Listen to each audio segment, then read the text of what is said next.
night, what make this Wednesday night unusual? What make this Wednesday night unusual is that we're not in the IRFM studio in Jamaica.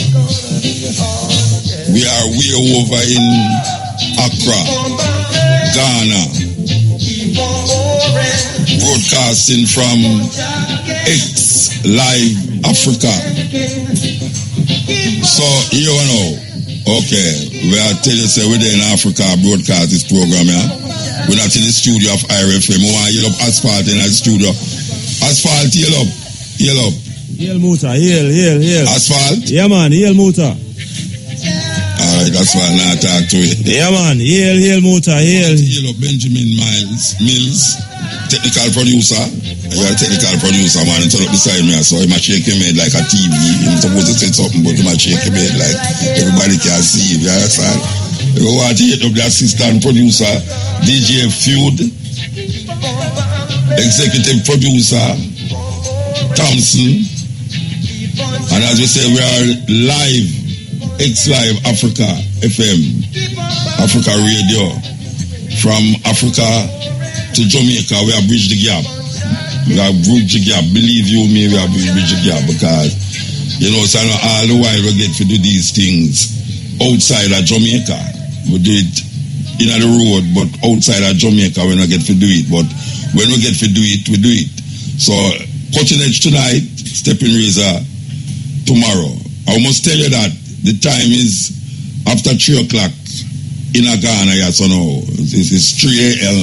What time it is there? 3:20 a.m. We know say it's 10:20 a.m. 10:20 p.m. in Jamaica, where they are 3:20. So you see, we have to get up so know what to cover so to reach this thing here. And tomorrow we will be broadcasting 2 o'clock Stepping Razor, 7 o'clock Jamaica time. But Bob Marley birthday not done yet in Jamaica, even though it's done in Ghana, yeah, but Bob Marley, we have to come here and remind him, say Bob Marley birthday too. Bob Marley birthday not done. So you're out there. We'll get a slow Bob Marley Bob Marley song, you know. Yes, here we go. What may I say? Most of the wars that have been fought in the earth is fought with people who believe in some religion or something, right? Now you tell me when you say no, back up where you have to know when you say a whole heap of the murder we are going is people who don't have no religion. Okay, so we're talking about 2 different killings. From what the brother was saying earlier, right? It's a bring down religion. About for us, people in the diaspora, our people. Yeah. So if you go into Chicago, it is brothers killing brothers, right? But most of them believe in our religion.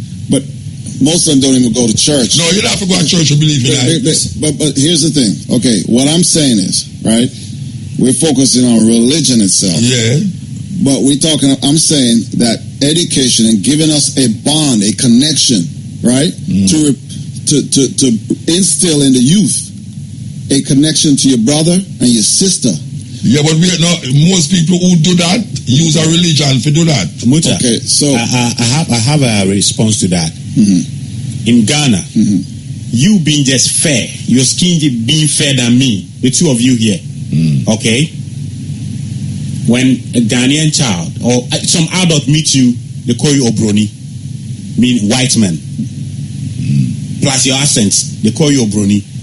Okay, and they think that if you are coming from the States, you are living a better life, but maybe you are even running away from police brutality. But if you tell them, don't run, don't go to the States, let's stay here, he thinks that you are lying to him because you look, your skin makes you look closer to that of Jesus, the Jesus they painted to us.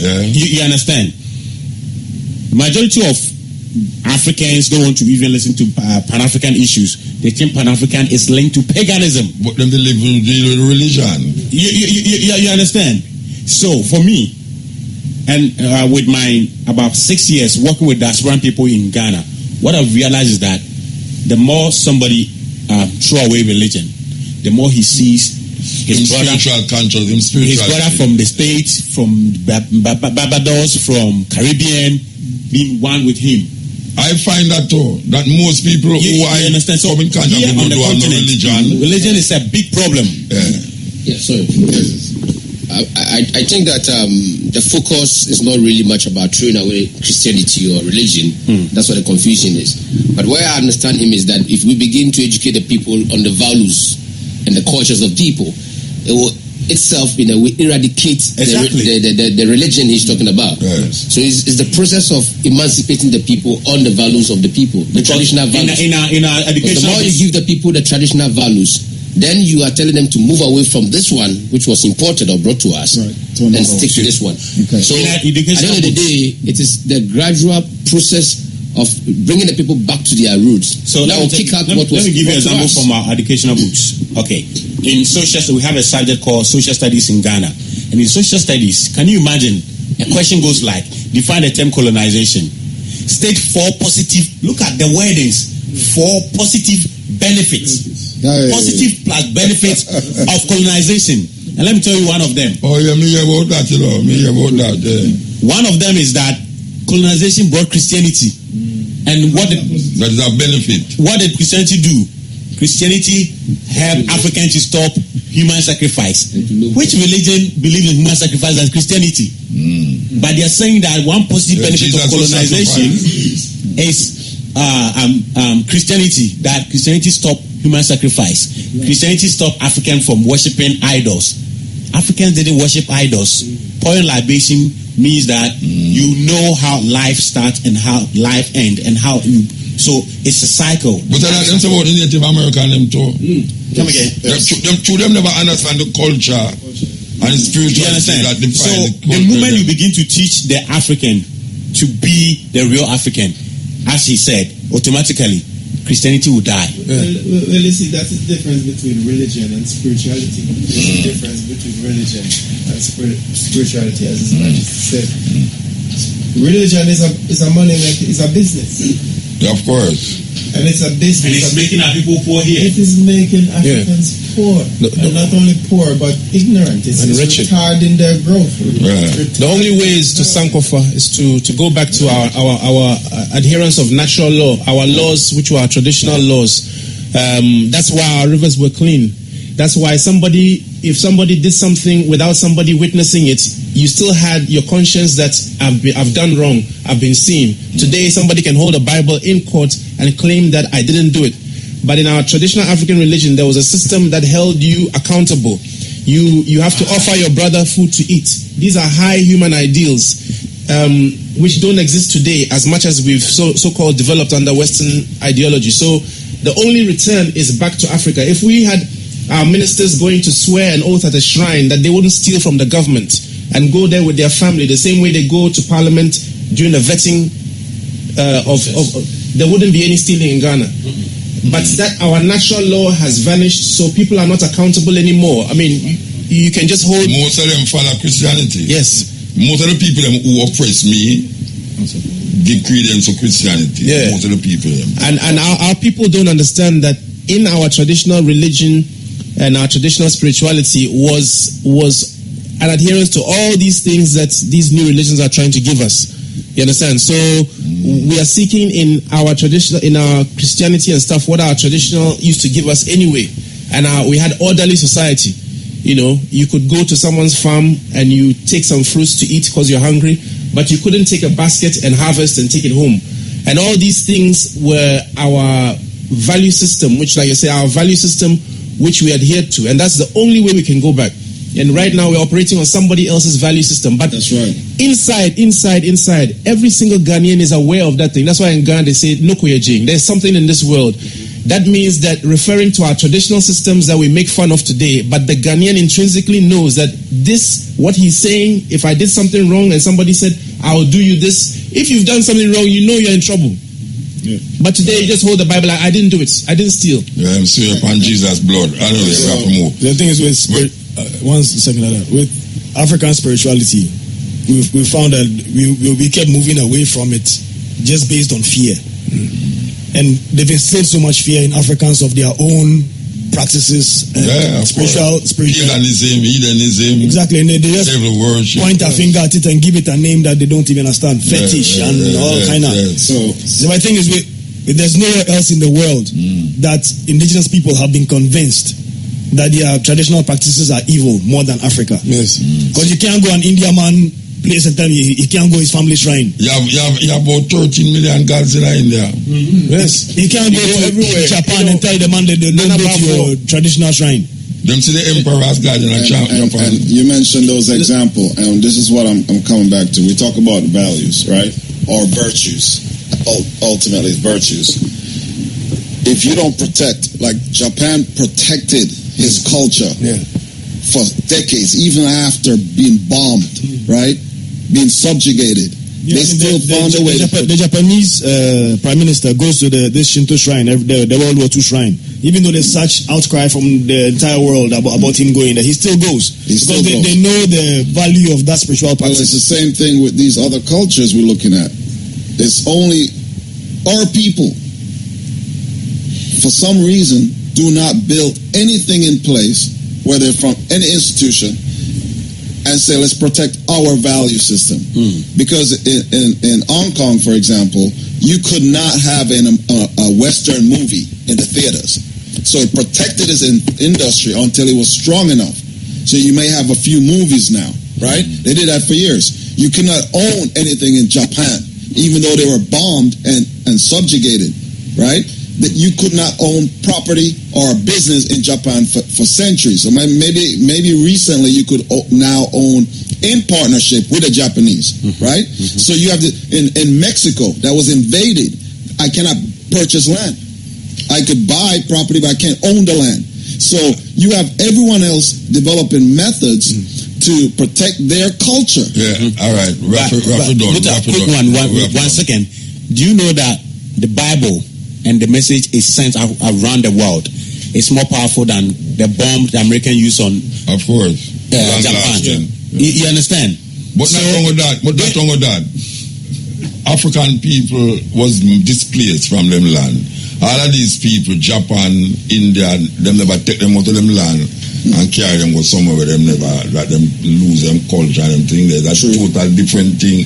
If you colonize a man on his own land, but you maintain him culture, or take him out of him land where he can't even live in culture and colonize him, we have to move now. We just give thanks to the moment, give thanks to the time and the energy. As we say, we will work here from 2 to 5:45 and the stepping razor, and we're going to say from 7, right? 7 to 11. 7 to 11 in a Ghana and in Africa. So, yeah, man, we give thanks and we are going with this tune, yeah. We can say the tune we really about it. That tune, we just really about it, but we are going to play this tune, yeah. Them are going like them narrate Rasta. Yeah. Is that the combination between Cuba and Venezuela became in modern times since Chavez, came to power, right? Has really heightened America's fear about the combination, this new force.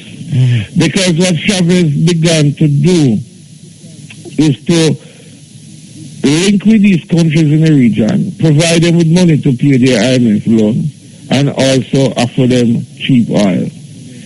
They would also pay for some of Cuba's expenses, like Cuba sent 1,000 doctors to Pakistan in 2005. Also the Caribbean, where Cuba operated this Operation Miracle Eye Clinic, Venezuela would pay for these kind of things. Now, lots of things are happening in the world. The American civilization, which is the epitome of Western civilization, seem to be experiencing its twilight moments. That it is going down. There is China on the rise, there is India, and the Koreans probably will come in next, you see. America is now trying to buttress itself in the region. The resurgence of America, like before it had the Alliance of Progress, it would go and intervene into people's country. You will recall probably 1973 in Chile, for example, in which was a socialist government. America went in, intervened, the president got killed, and a most brutal dictator take over. All right. So we set the platform now as to the history of America's intervention especially in countries that you spoke about Monroe Doctrine. What we see now is it a Monroe Doctrine in reverse? No, the Monroe Doctrine is not in reverse. What they're doing is that they are tightening the Monroe Doctrine now. But the Monroe Doctrine is supposed to be non-existent now.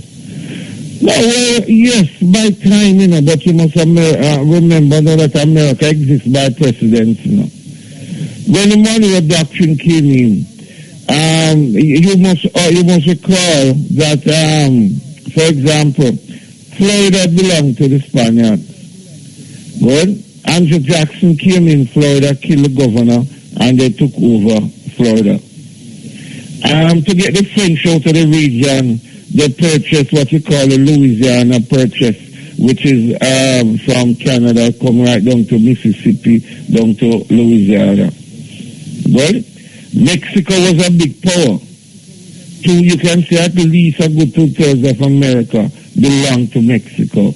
And what they did was that they take away these people's land, make them into smaller, non-powerful states. Panama, for example, no. The Americans went here in the early 20th century, captured the canal, and not only control the canal, but in that year they built a military training center where they would indoctrinate the military in Central and South America to maintain that American value system. Remember they also built an airstrip in Jamaica,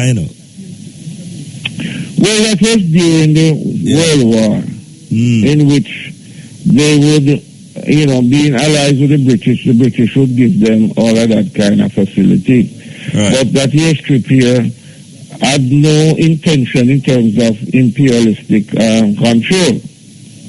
Well, that will have to go and look at the bauxite, which was really the payment they really received from England after their participation in the war. Right. But the whole thing about it now, this whole question about American value system, American democracy. Good? Look, when America invaded Cuba in 1898, the Americans blew up on their ship USS Maine in Havana Harbor and used it as a kind of pretext to invade Cuba, to get rid of the Spanish from Cuba, from Puerto Rico, and also from the Philippines.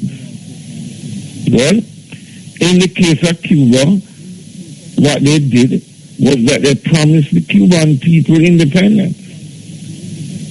But it became the kind of playground for the rich and the wealthy from America, the mafia.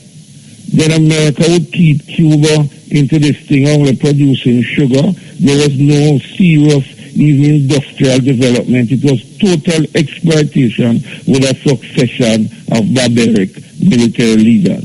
In fact, Cuba got so bad in the 1930s that the hotels had to be closed down. And this is what gave rise to the whole popular tourist industry in Jamaica. Hold on, Louis. I think Muta want to get in. Muta, you here? Yeah. Muta, you here? Yeah, Louis. This is Muta, all the way from Ghana. Yeah, man. Yeah, we are Ghana. Yeah. All right. Say Venezuela under Chavez did kind of live on the wrong side of America. And Chavez dead and his brethren come now. What you think is happening? Why the advancement of America upon Venezuela is so hard now? Why at this moment you think it happen? Because Chavez give them problem and you never hear about no invasion now. Like them stepping on the gas. Like them stepping on the gas now. Yeah, why is it known at this time? Venezuela is the positive island of the world. The Chinese are coming into the region and becoming a dominant economic player. Maduro is not a Chavez.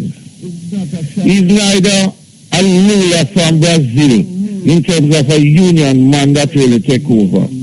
What the Americans realize is that there's weak political leadership in the post-Chavez regime, and in terms of looking now to balance their control, with the different forces, because you see the Soviet Union coming in now. Good? You see Chinese coming in to support Venezuela. So there's going to be this kind of power struggle that we saw in the Bay of Pigs when the Soviet came in to support the Cuban regime. All right, Jamaica find themselves in a serious position, you know. Don't know where to go or where to come. And we see the PNP kind of show some kind of brightness towards the reasoning, but we know how them have to tiptoe with America. Or you see the relationship between Jamaican opposition with America and Venezuela, and the present government with America and Venezuela. Given that the government right now try to take over the backside, the oil company. Or you say it a play out with the two political parties in Jamaica as related to America and Venezuela? Well, one of the problems, I think the major problem, you see, is that both political parties kind of embrace the same political philosophy. Well, but I think in all of this, that the PNP in government would have not taken the position that the Jamaica Labour Party takes right now. The Jamaica Labour Party seems to be on a kind of reckless foreign policy route, not only in terms of Venezuela, but also their embracing of Israel that they're bringing into the country, the kind of skills that Israel used to oppress the Palestinian people. They are bringing that to Jamaica now as a point of crime control. So when you look at this kind of relationship that is really taking place, the PNP now has decided to remain quiet. And that is kind of really surprising, unless the PNP does not have the capacity in terms of dealing with the situation. But one must remember, this is a popular argument that the socialism is what mash up Venezuela. But people must remember the better times under Chavez. And it was the same argument that was said about Jamaica in the 70s, that Michael Manley used socialism and mash up the country when it was acts of American destabilization. To see Jamaica today participating in something that can be similar to 1973 Chile and Allende, it's really dark days for Jamaica's foreign policy. All right. In the wrapping up, you see, what is the move where you think? What do you think about happening right now? Just half the world. What do you think about happening? Well, I can only once Russia and China comes in, I think there might be some kind of delay in terms of military intervention. Good? And then they can probably provide Venezuela with a kind of assistance, like immediate assistance. No, because Venezuela is really saying that we don't want anything from Colombia because we do not trust them. Good?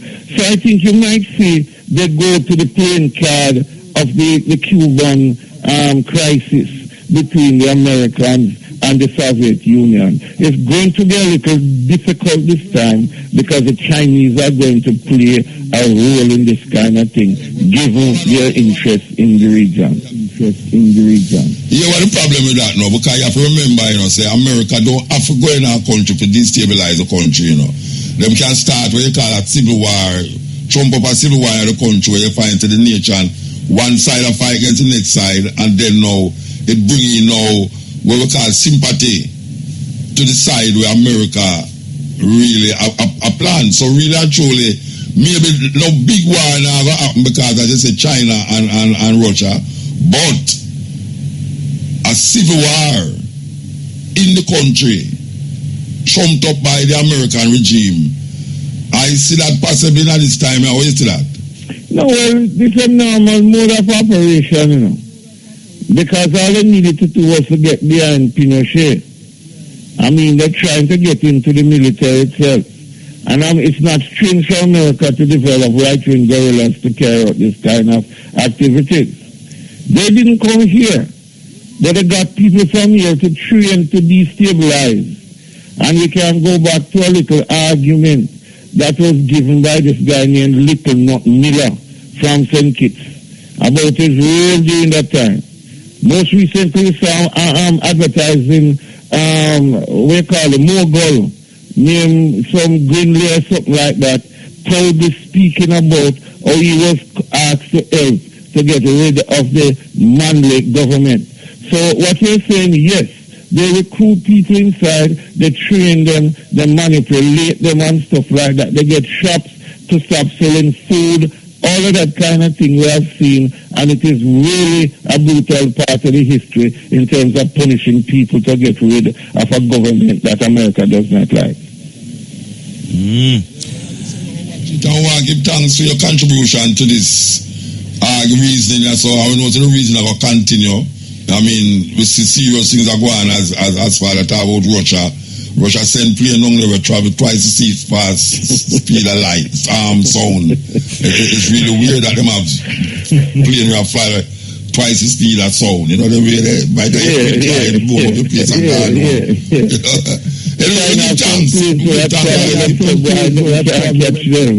So it's going to be some interesting times, and we have to be very serious because we're not the region, brethren. And we can't make decisions out of our heart. We have to go be informed by history.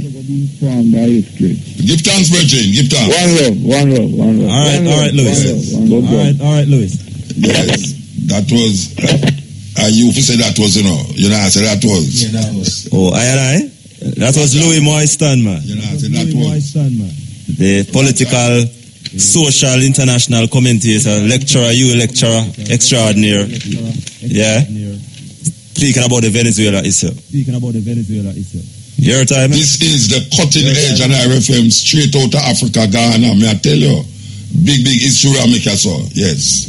Well, if a man don't want to play them tune, you know, it's a whole Bob Marley song, you know. But very, very to the point. It's one of the only songs where you hear Bob Marley talk about black supremacy, black progress. Whatever you want to call it. The Rock Station. Excellent. We will come forward to it. Okay, here we will play then. As we are saying, we are come live from Accra, Ghana. We really want to give thanks to the ones them who make this possible at X-Live Africa radio station and so, you know, because trust me, it's really something else we know, so we can really take up ourselves coming to Africa and broadcast right back to Jamaica, and simultaneously people in Africa listen and people in Jamaica listen. Said we, you know, so little more from this. Well, we say little more, but really tomorrow for the people in Jamaica from 2 to 6, we have the stepping razor, the art of war. And we're going to be an outside broadcast. So we are coming not only for coming on radio station, but we're going to do an outside broadcast. Courtesy of this said radio station at X-Live. We're going to have many guests as we have now in the studio. So we have some guests in the studio we want to talk to. And a very important. I mean, I especially ask my brethren to get certain ones to talk about certain topics because we feel say we need to know if the African them are so, or the people them in Africa are so really interested in certain things. You understand? Because sometimes we come to Africa and we say it come like a joke business are going, like the visa thing where the government of Ghana have parade there. You know what I mean? A man like me I come to come to Africa. Me never left here with no visa and no passport. And me I come back to Africa now to come see my brethren with them. Them I tell you say, come home, you are my brothers and you are my sisters. And white people have to tell me if me can come here and not through British Airways. Them think they're kind of rude and out of order. But me not blame British Airways. Me blame the people them who still institute these colonial little things about visa for black people for come here so. And them I tell we say, yes, it's our country too, and you know, so my brothers come home. This is the year of return. It's a year of return, yes, but one to the one them now return with no only for American dollar. But return because of the spiritual awakening and consciousness will bring them here so and make them know say, well, right now, yeah, so them umbilical card there. Suppose you not have no millions of US dollars to come invest in the country. That means you're not brothers and sisters. Because really I choose an impediment. This visa thing is an impediment. How you feel? You think you feel good for 300 white people go up on a plane and me are the last one to go up on the plane? Because they have to contact this and contact that and contact that to see if me can go up on the plane when ticket buy, all these things about because they have some little irregular, irrational visa restrictions. The British Airways, white people, them can't come tell me, say, well, sir, I don't think you're going to make this flight, you know. And I have to say, look here, I bet you send me go to England, then maybe I have more chance at England.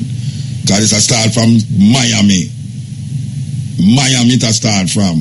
And me I look on it and it's like me want to cry, not cry because I can't go on the plane, but cry because I see black people, still hold black people in a little subjugation where white people feel good for no say, here is this man, this black man looking proud and looking princely. Because that them I say, white people, oh, you look so prince. What tribe are you from? And I said, Jamaica we come from, we tribe.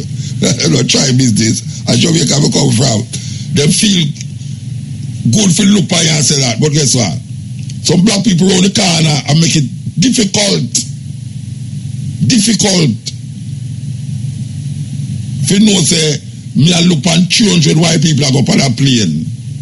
And a little sprinkling of blacks. And everybody got up on the plane and left me one day because them I try figure out about visa. After my ticket done by and everything, them have to figure out now visa and arrival. I think if it done with it, a long time we asked that. From Rollins days we are talking about it till now. Watch out, you go to South Africa, you don't have no visa. You tell me say South Africa no want money. South Africa want money, you know. But you don't have to have no visa for go to South Africa. Brazil just stop. Jamaicans can't go to Brazil right now without visa. Ghanaian can't come to Jamaica without visa. Nobody not stop Ghanaian for coming to the airport. You say, where's your visa? Visa for what? A visa what? What kind of visa? We never come here with no visa and no passport. No, them say passport. Well, yeah, but the visa thing. I will talk to the minister who come the other day, you know. I don't know where them I deal with. The era for turn. We love all the era for turn, you know. The era for turn, yes, but we don't want to return with no visa. That's why we want to come here and know, say, it's the brothers and sisters. It's not Germany or France. This is Africa. This is Ghana. This is where them take most away from and carry go over there, so domicile upon those farmers, slave plantation island. And we come back here so now and we still have to go through the real struggle. We have struggle for get visa, struggle for get visa. You just have your passport and you just show it. And the British Airways know, say, well, at Ghana, you go. And that is it. Like when we go to South Africa, we go up on the airline and we just show the passport and say, oh, we don't have to have visa to go to South Africa. You understand? And it just worked that way there. This is a gateway to Africa. Ghana is the gateway to Africa. I mean, I listen to other people and say that. I tell you about my own will. Ghana is the gateway to Africa. And if it's the gateway to Africa and them take most away come from here, so most away. Most Jamaican come from here, so.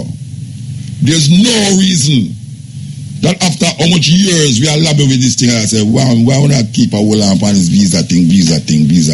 Like say if we don't get the visa, them can't plant no food. Or if we don't get no visa, we can't build up a skyscraper in Ghana. And the visa money going to build up the skyscraper. You know, see? So, I don't know. I prevent. I really want to talk to the Prime Minister before I left that talk. Because he institute this thing about visa and not visa and arrival, about what them call it, era of return. The era of return.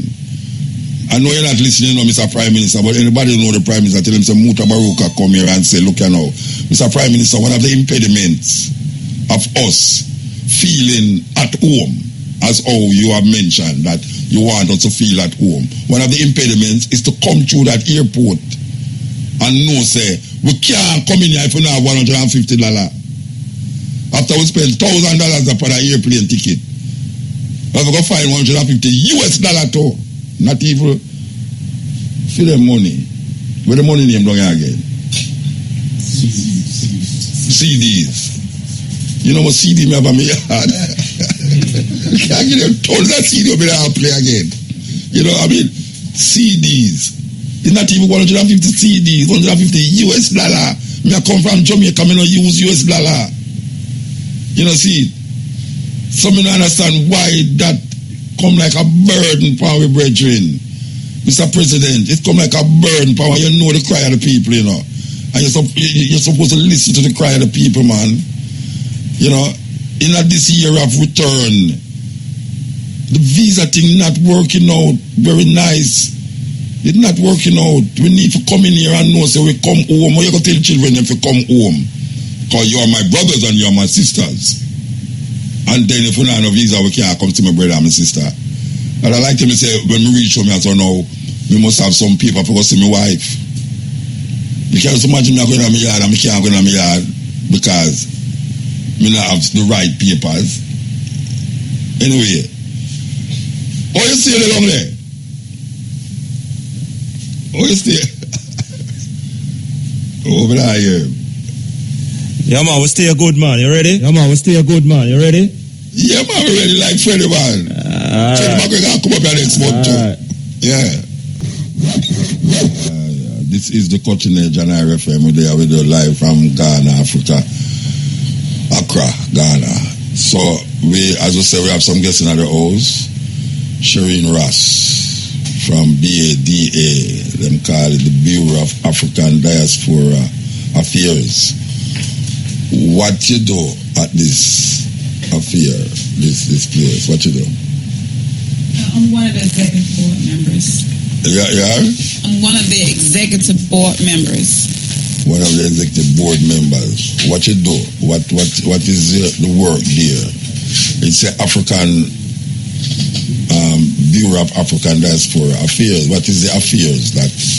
Our goal is to try to work with the president as far as assisting blacks, our black sisters and brothers from the four corners of the world to obtain citizenship because we have come back home. Yeah, definitely. And we also want to assist as far as finding a place to stay because there are some places that you don't want to go to. There are some shady people. It's different things we want to assist people with because we came here and had bad experiences, so we want to show people places to avoid and places to go to for a place to live safely. Certain Uber or taxis to take because a lot of them are not shady. honest as well. They're kind of shady. Yeah. So I can't, you know, you have been doing this for what? Tourists or for people who just want to come home? Yeah, we are home. Like myself and my other sisters and brothers, when he said this is the year of return, come home, we're home. So now we're looking to be treated differently. We're not white. We're not Chinese. This is home for us. Yeah. Just like you were saying about the visa on arrival. Honestly, since this is our roots, we shouldn't have to go through all of that. No. And we're trying to get that out of, as far as us having to pay money for every time. $150. Yes. I said the thing is that it's white people that tell you say you can't come. Because if I never have no sense, because after I did Miami, you know, I realized that them now will let me in, you know, and I say, all right, I have a legitimate British visa and a passport, and I have a ticket for go to England. So I better me get them send me go to England, I'm going to work out the thing from England because I know the time difference. So that I did that thinking in my head until the lady said, I must copy something in my phone.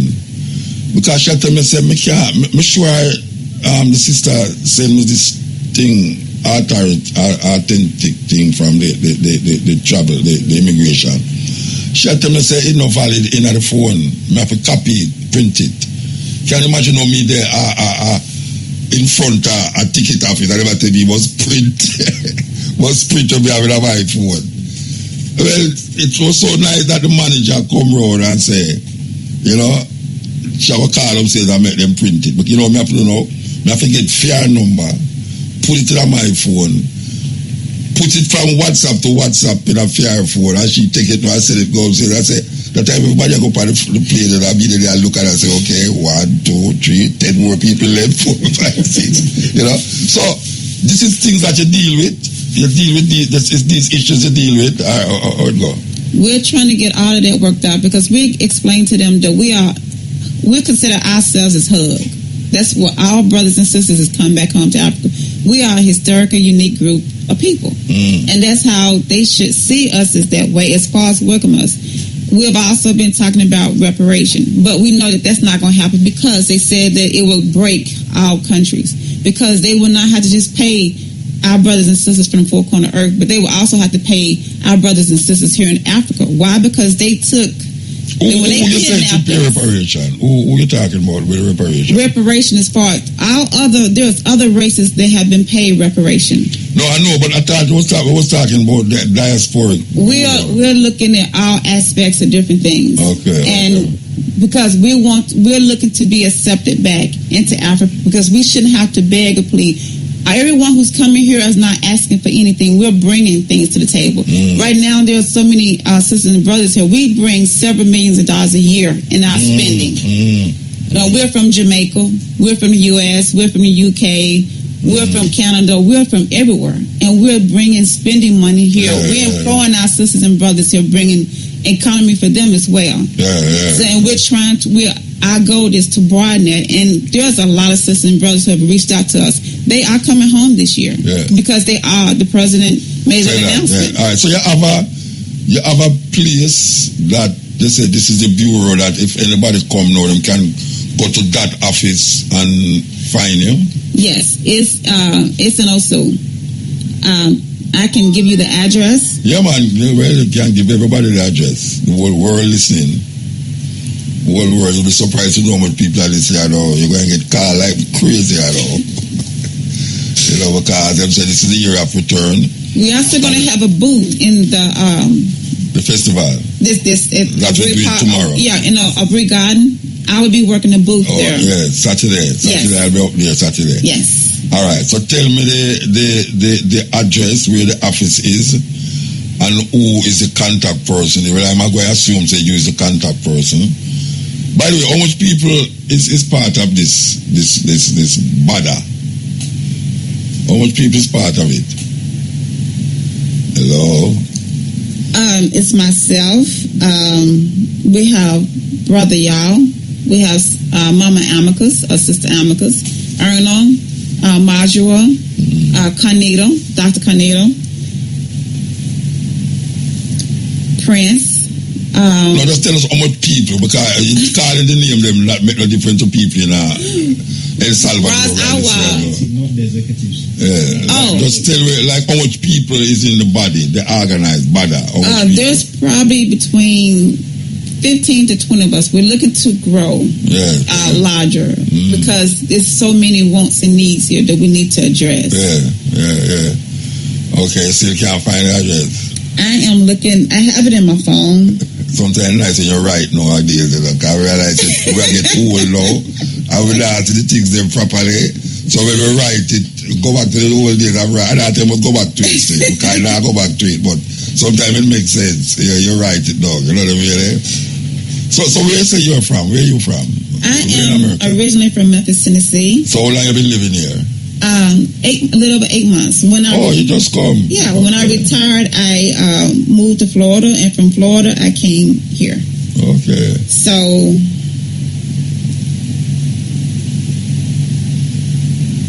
here's the address.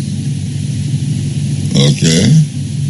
10, 9, no. 8. My phone, I'm trying to get it to go 6, back. 5, 4, 3. I'm sorry. What? I don't know how to.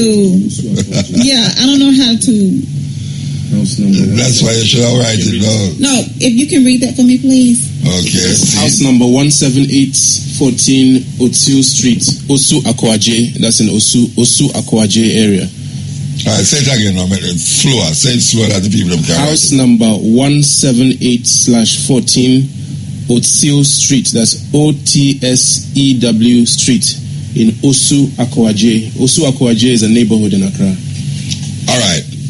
So you know, look about people who want to return. That's what you're saying. Yes. You help them to do what? All right. For instance, somebody in Jamaica listen now and hear you saying this thing. What would you help them to do? We are looking to help them find jobs.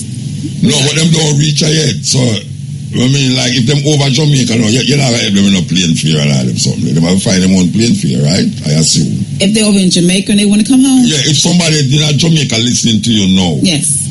What is it that you is going to help them with? A lot of people don't seem to realize because that visa thing, visa on arrival is not true. We will assist them in guiding them where to go to get the visa there so they can be able to come here. We also, again, we're broadening things, whereas we are growing and we are coming up with ways to also help our brothers and sisters that's in Jamaica that wants to come home to actually find a job here. Okay. Because here, the first thing is money. You're going to have to be able to live here. If you're not retired and drawing a pension or whatever, you can create your own company. We want our sisters and brothers to be able to come here and we help them get a job. We looking to build, to create companies, whereas we work together to make a company. So they can be able to work and afford to live here and not have to like run out of money and then have to go back to make more money in Jamaica or in wherever. We are looking for our entrepreneurs. Yes, entrepreneurship. We want them to come home. Okay. Well, so you hear it, people. There is a sister here, Shireen Ross. What is your phone number? What's your phone number there? You have to look in there again. Okay. But I don't look in there. The program I got done. There's the phone number. Yeah, that them should call. If I can provide that with you later, because I all right, provide them with. All right, tell me the phone number later. Write it down, and then we tell the people them how to get in contact with them. I tried to get my phone number from my brother over there, but we had some problems. So because you have a problem with him, I have a problem with the phone number. With the phone company, to get the number working, because we have. It look like a problem, you know. Look like a problem. Okay, all right.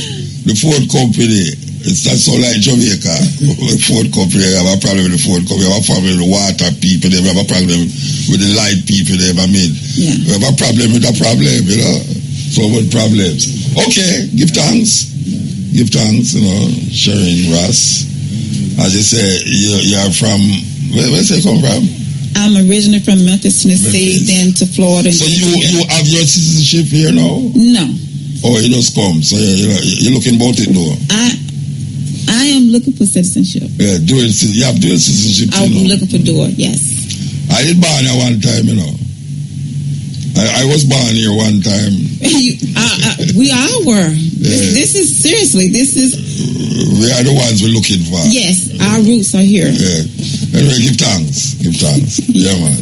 That was Shireen Ross, BADA, BADA, Bureau of African Diasporic Affairs, trying to put the thing in perspective, where those of us who desirous of come here to live, work and play, she's trying to make it easier by finding the necessary accommodations and jobs, entrepreneurship especially, for really make the thing work, you know, because that is really what is happening right now.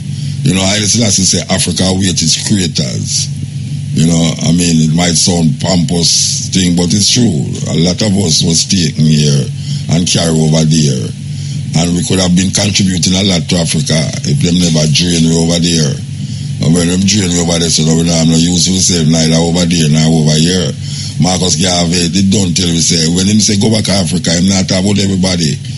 Because some of us have no use to Africa. We're going to come here and make more problems to Africa. So, really and truly, the sister from the United States has said, yes, come, and we will try and see how we can assist by setting up this Bureau of African Diasporic Affairs. So we give thanks for that. If they can search the website, the first of next month, it should be up and running where they can get in contact with us much easier. Okay, so what's the website? It's the bottom. Just type in www.BADA. Yes. Okay, that's easy. Very easy. Okay, this is the Cutting Edge, and I read from as it was Derek Harriott birthday. Derek Harriott. Asphalt. Yel Muta. Asphalt. Yel Muta. I mean, you cut down the place. Terrible man. two. Repeat that. I never get it. I never get it. I mean, say a two piece of lumber. Me just say you cut a while ago. A cutting edge, man. Cutting edge it there, man. Yeah, we're coming to you live from Accra, Ghana, as we say, X Live Radio. Give you opportunity for real to do this broadcast. So why you look the bridge in them, why you look the technical producer, so we look like crap. Hey, Asphalt. Yeah. Asphalt. Yeah. The bridge don't sit up over me, I saw. Well, technical operator, him look like crack is the bridge. I was sick. We must say everybody have a twin, you know. You can see him live. Everybody have a twin, you know. Everybody have a twin, you know. Somewhere in Africa. No, but you know, him slimmer, you know. Him up as a slimmer. But him know where him do stay like, it's just that him not getting a movie. If up here, every minute I hear me, I say, crap, move now, man. Yeah. But him not getting a movie, though. Him not getting a movie. So why hear him up? A Benjamin him name, Benjamin Mills, and DJ what his name? Fuad. Yeah, he's a Muslim. Okay. DJ Fuad. Assistant producer, I don't say where my produce, but him say my assistant producer. The executive producer, William Thompson. C.D. Thompson. Where there? He's not here. He's the executive producer. Don't wear my executive producer. I'm me the executive producer. I'm me the executive producer. I'm told executive producer there. I'm He gives an air conditioning and everything. That's not produce. That's not production. So as we know, say this come live in Africa and all over on Facebook. We'll call it Facebook at X Live Africa Radio. That is the Facebook trying to look on X. All the people in Uganda will love listen to Cutting Edge. You can go up on Facebook. It have stream live. Stream live, right? That is Facebook at X Live Africa Radio. We want to big up Jeremiah Malikat and Neville Buchanan. Yes. Are you Neville Buchanan? Yeah. You related to Buchanan, the politician Buchanan? Maybe. Yeah, from down at St. Elizabeth. You're not related to him? No. Where you come from? Where in Jamaica you come from? Marchtown, Hanover. You come from Hanover? How long you run left Jamaica now? Tell me. This is 1973. Long time. 1973 no long. I know some man there, some 50 years, some man there. From here come up here. So, when you say you come up here? No, I left Jamaica in 73. Oh, what I know you did there? I went to England, yes. Oh, yeah. I was in England for 30 years, then I've been here. You're in England for 30 years? 30 years, I'm there in England. You're serious? And then we come to Ghana now, 16 years.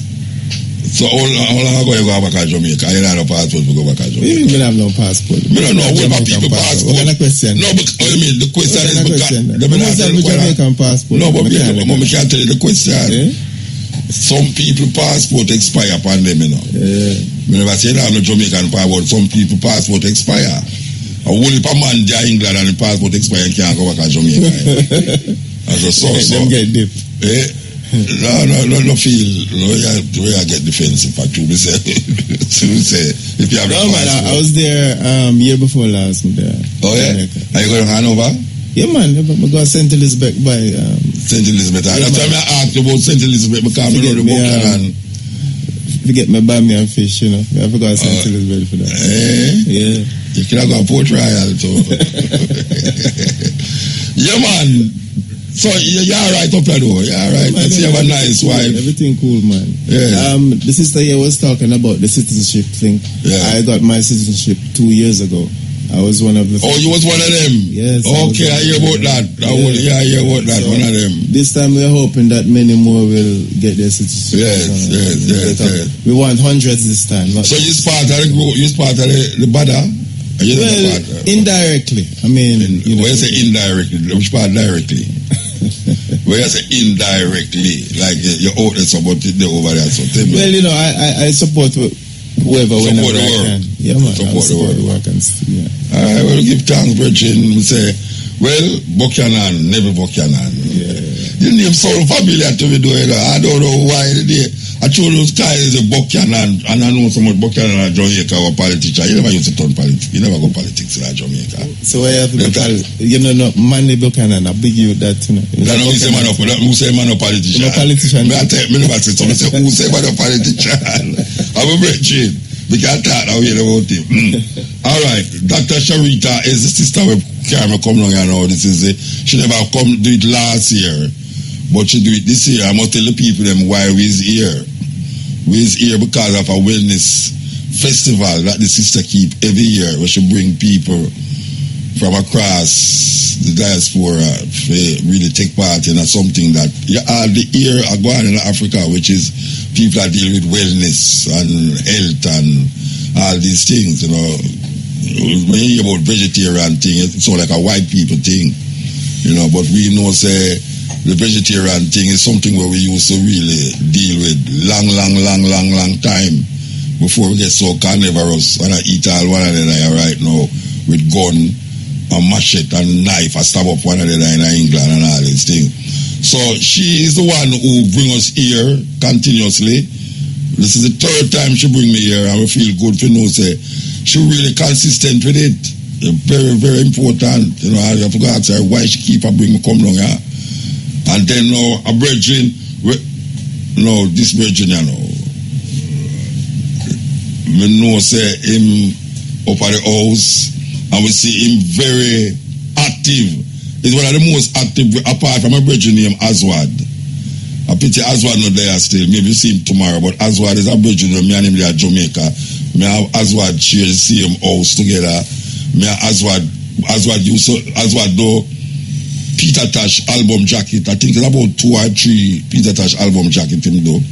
My backdrop I used to tour with all over the world. Him do it. Very great artist. Him live down here longer than you. Longer than you live longer. But this brethren in front of me, you know, you have to introduce yourself to the people, you know, because I really appreciate how every time I look for my WhatsApp thing, I see you take part in something, some act, and I know say your thing is the genetically modified food we are coming to Ghana, and you're adamant that it shouldn't go on. Tell the people them who you be and explain to you know, because when we talk about genetically modified food, we only think about like you know, the Caribbean, Jamaica and America and them thing. But there is a movement in Ghana where the eyes part of where I deal with genetically modified food. So tell the people them who you be. Yeah, greetings to your listeners all over the world. My name is Kweku Ando Bafo, and I'm the Communications Director for Food Sovereignty Ghana. And Food Sovereignty Ghana is a civil society organization that is, fighting for social justice. And one of the flagship issues we've been dealing with over the past 5 years since our inception is this issue of genetically modified organisms in our food and agriculture. And we've been, like you said, very adamant to try and keep it out of Ghana. We've been doing our best to educate people, to do advocacy on the importance of keeping Ghana organic and natural. You know, in a time when the whole world is realizing how much benefit that organic food has to the body and to the environment, we feel that Ghana is being short-sighted in going down this GMO way. We believe that they're just listening to the GMO lobby without looking at the actual implications of going down this more chemical way of producing food. So we've been pushing on the advocacy, trying to educate. It's not been easy because, you know, there's a powerful lobby on the other side, very rich, lots of resources. But, the Most High Divine is on our side. We're standing on the truth. Okay, all right. So I'm going to ask them now. The group where I is part of, we have a farm? Yeah, we have different members around the country who do organic farming. Okay. We also work very closely with the Peasant Farmers Association of Ghana, and they have thousands of members all over the country. So we work with these people, try to encourage the promotion of agroecology, which is the production of food taking into mind the environment around, the health of the water bodies, the health of the soil, so that you don't kill all the frogs, you don't kill all the worms, you don't kill all the bees and the birds and the lizards, and thinking that you're growing food, producing one kind of monocropping, spraying chemicals, and then taking out all forms of life. All right. So what is the Ghanaian government stand on the GMO situation? Are they saying that, this is something we should have looking at, are them saying, why right now it's not something that they would have really deal with at this point in time? Well, looking at the momentum of things, it looks like they've announced that they are getting ready to release genetically modified cowpeas and genetically modified rice. They are going to do that on the market in Ghana. Yes. Oh, that means that them not see it as something. No, they seem to have been taken by the lobby, the pro-GMO lobby, and they are pushing on to release this cowpea. So, there's a dish in Ghana that's wrapped in the leaf, the wache, rice and peas, our version of rice and peas, and this is soon going to be, if the government has its will, a genetically modified meal, genetically modified cowpeas, genetically modified rice. And you ask yourself, in Ghana, and truly in all Africa, the real issues with agriculture that affect agriculture are the fact that we have no roads from the farm to the market. Jamaica, same way. There is no credit given to farmers so that they can expand their operation. There is no irrigation. In Ghana, only 3% of our arable land is under irrigation. So can you imagine if we decided to up it to 5% or 10%? We wouldn't be talking about genetically modified organisms needing to feed the world. There's no post-harvest loss infrastructure, like warehouses, so that people can keep the food that is on the farms. So very sadly, a lot of our farms have food that rots.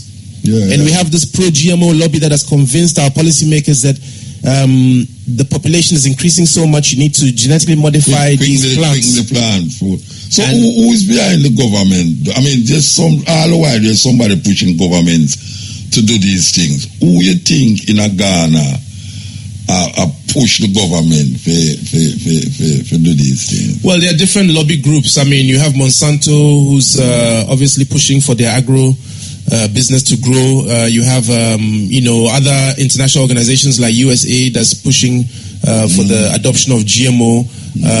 Then the Sygentas, the manufacturers of the agrochemicals, because it's a business. It's a business. It's the chemicals together with the genetically modified seeds.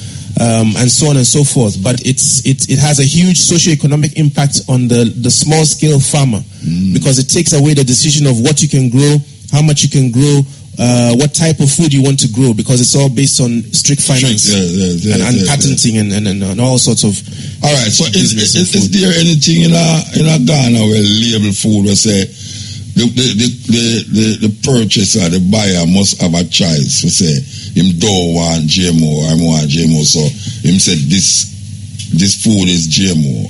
It's like now in America, them telling you what is not GMO.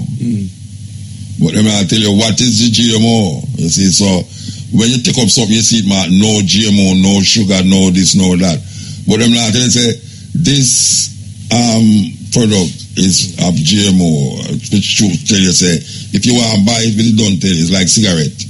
Them say cigarette smoking is dangerous to your health. It's used a mad person if you ever buy it. You must be mad if a man tells you that smoking kills, and then you know in turn smoke it. So the GMO should have the same thing. If like this is GMO, but no, them I say this is no GMO, so you feel good. So is there anything like that in a Ghana? No, not yet. We've called for a mandatory labeling regime. We've put out our position paper to the Food and Drugs Authority, and we're waiting for their response. But we have called for a mandatory labeling regime. That means that any food or feed coming into Ghana must be labeled if it contains genetically modified inputs. We don't want a voluntary labeling regime which leaves that decision to the manufacturer's choice because of the obvious implications, and we feel that it is the right. And in fact, when we were in court in 2015, we sought an injunction on the release of cowpeas and rice. When the government first announced that they wanted to release this cowpea in 2015, we sought an injunction, but that injunction was thrown out in court. And the judge, ironically in his judgment, said that, and I quote, that GMOs, the law states that GMOs must be labeled and differentiated from organic, cause, and natural, so that the buyer is informed and can make an informed decision. Which means that is a legal precedent that's been set, and the authority that deals with food should make sure that any food coming into Ghana must be labeled so that a parent, any adult, even a child who can read, can make the decision for themselves. And that is to slow down the inflow of GMO while we work on the actual substantive case saying that we don't want GMO. So let me ask you a question. You have an opposition party in Ghana, right? You have only an opposition party in Ghana. Yes. But I remember one time I come down here, there was an election I go run and so much opposition parties, unbelievable. Everybody has said them is this and that and that.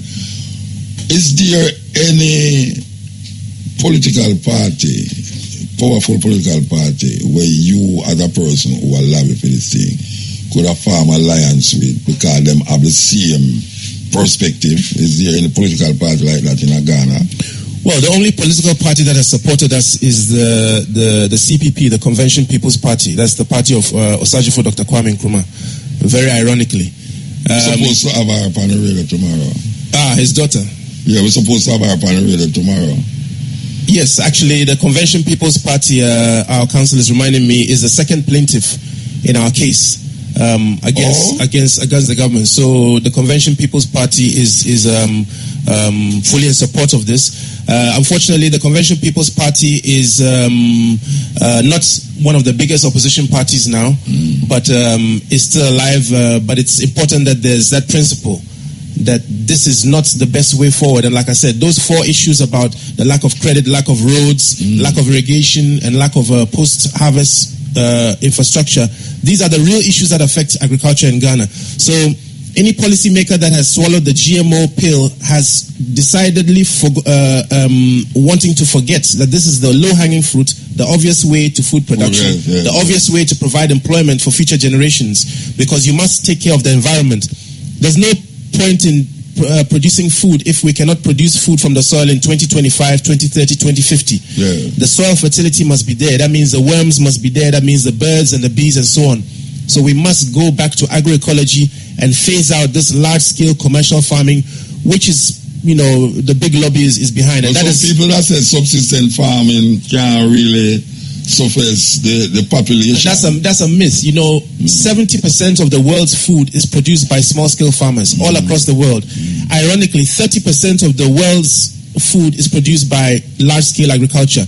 But invertedly, they use 70% of the world's resources to produce that 30%. And the small-scale farmers use 30% of the world's resources, but they're more efficient. They don't waste water. They're likely to protect the environment, to protect species that live on the land, and so on and so forth. So we must look at sustainability. We want to take a little break here because it's little second before 5 on here, but it's 12 o'clock over there. Asphalt, why you take the time signal because it's really 12 o'clock.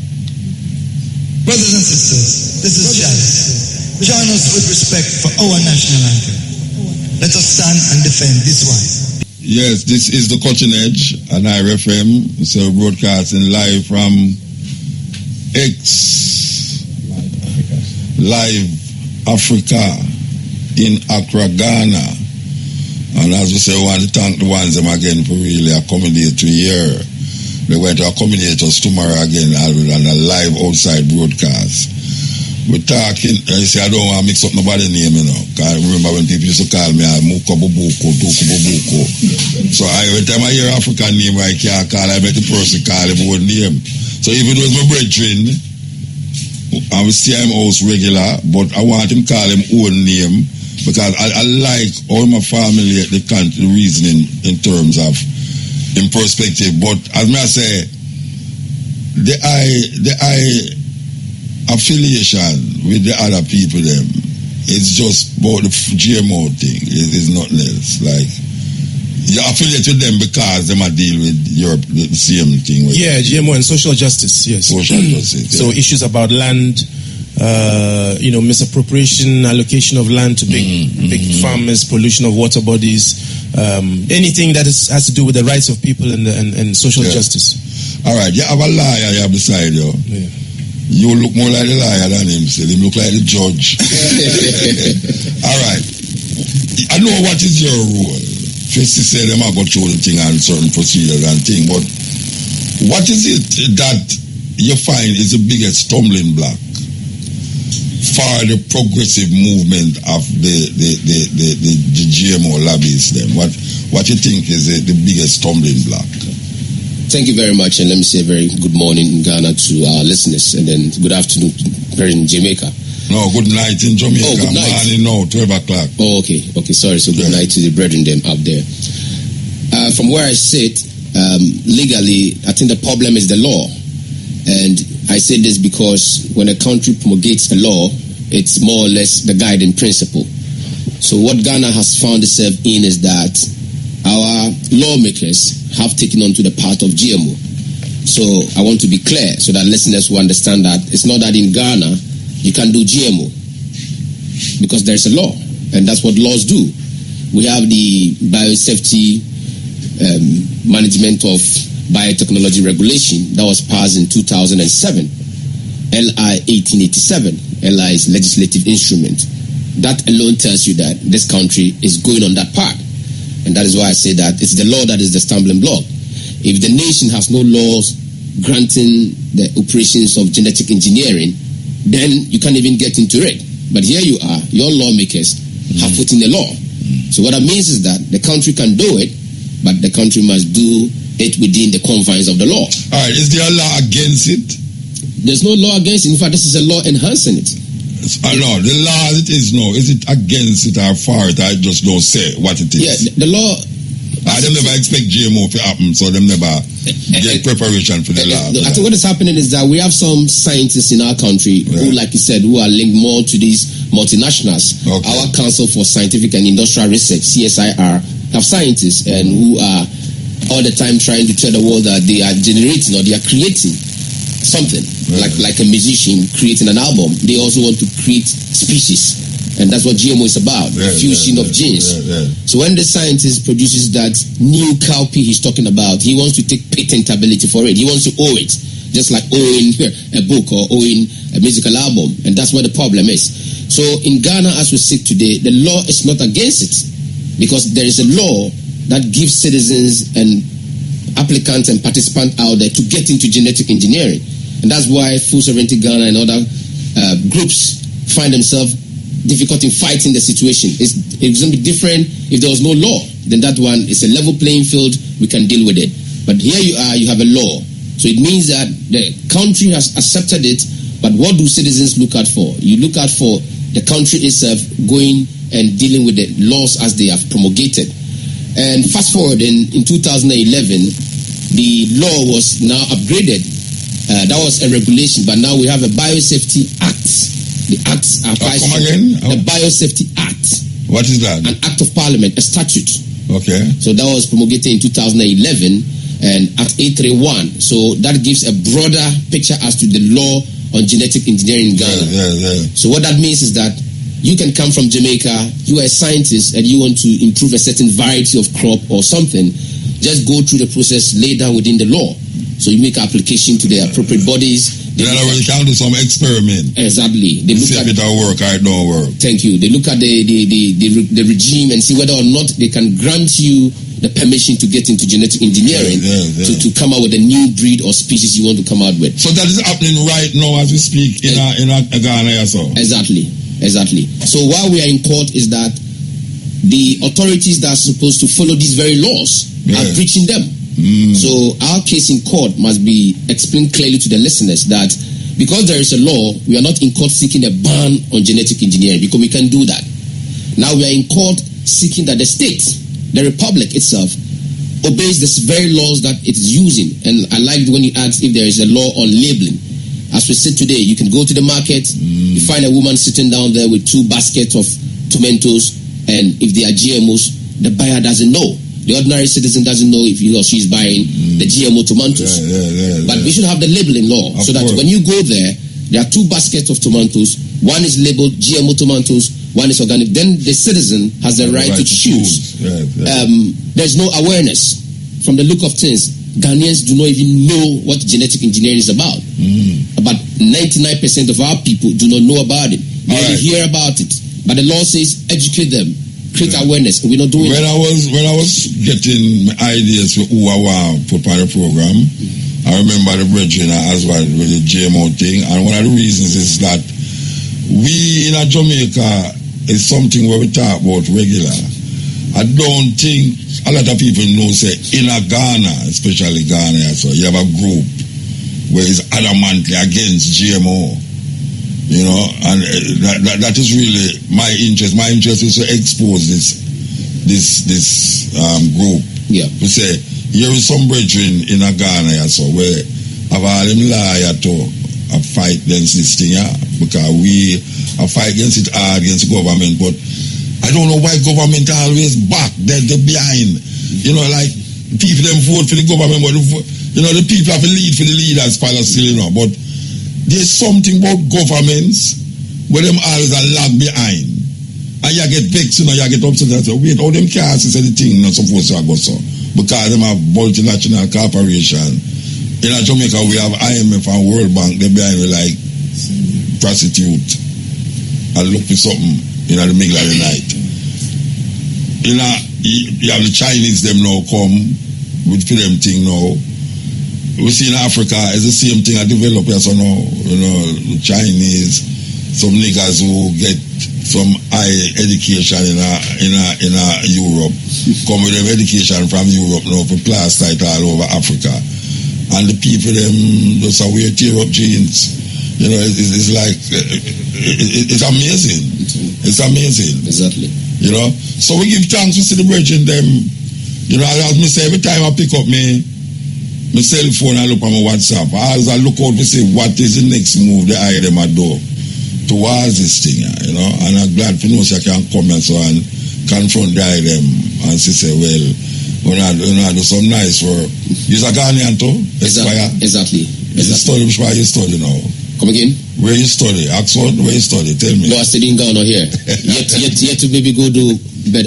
Why you say it? Why you say it? Everything down in Ghana. Yeah, but why you say it? You know, why you say it? Because that's why I say that. Because why you say it? Say yato, you're the liar, yato.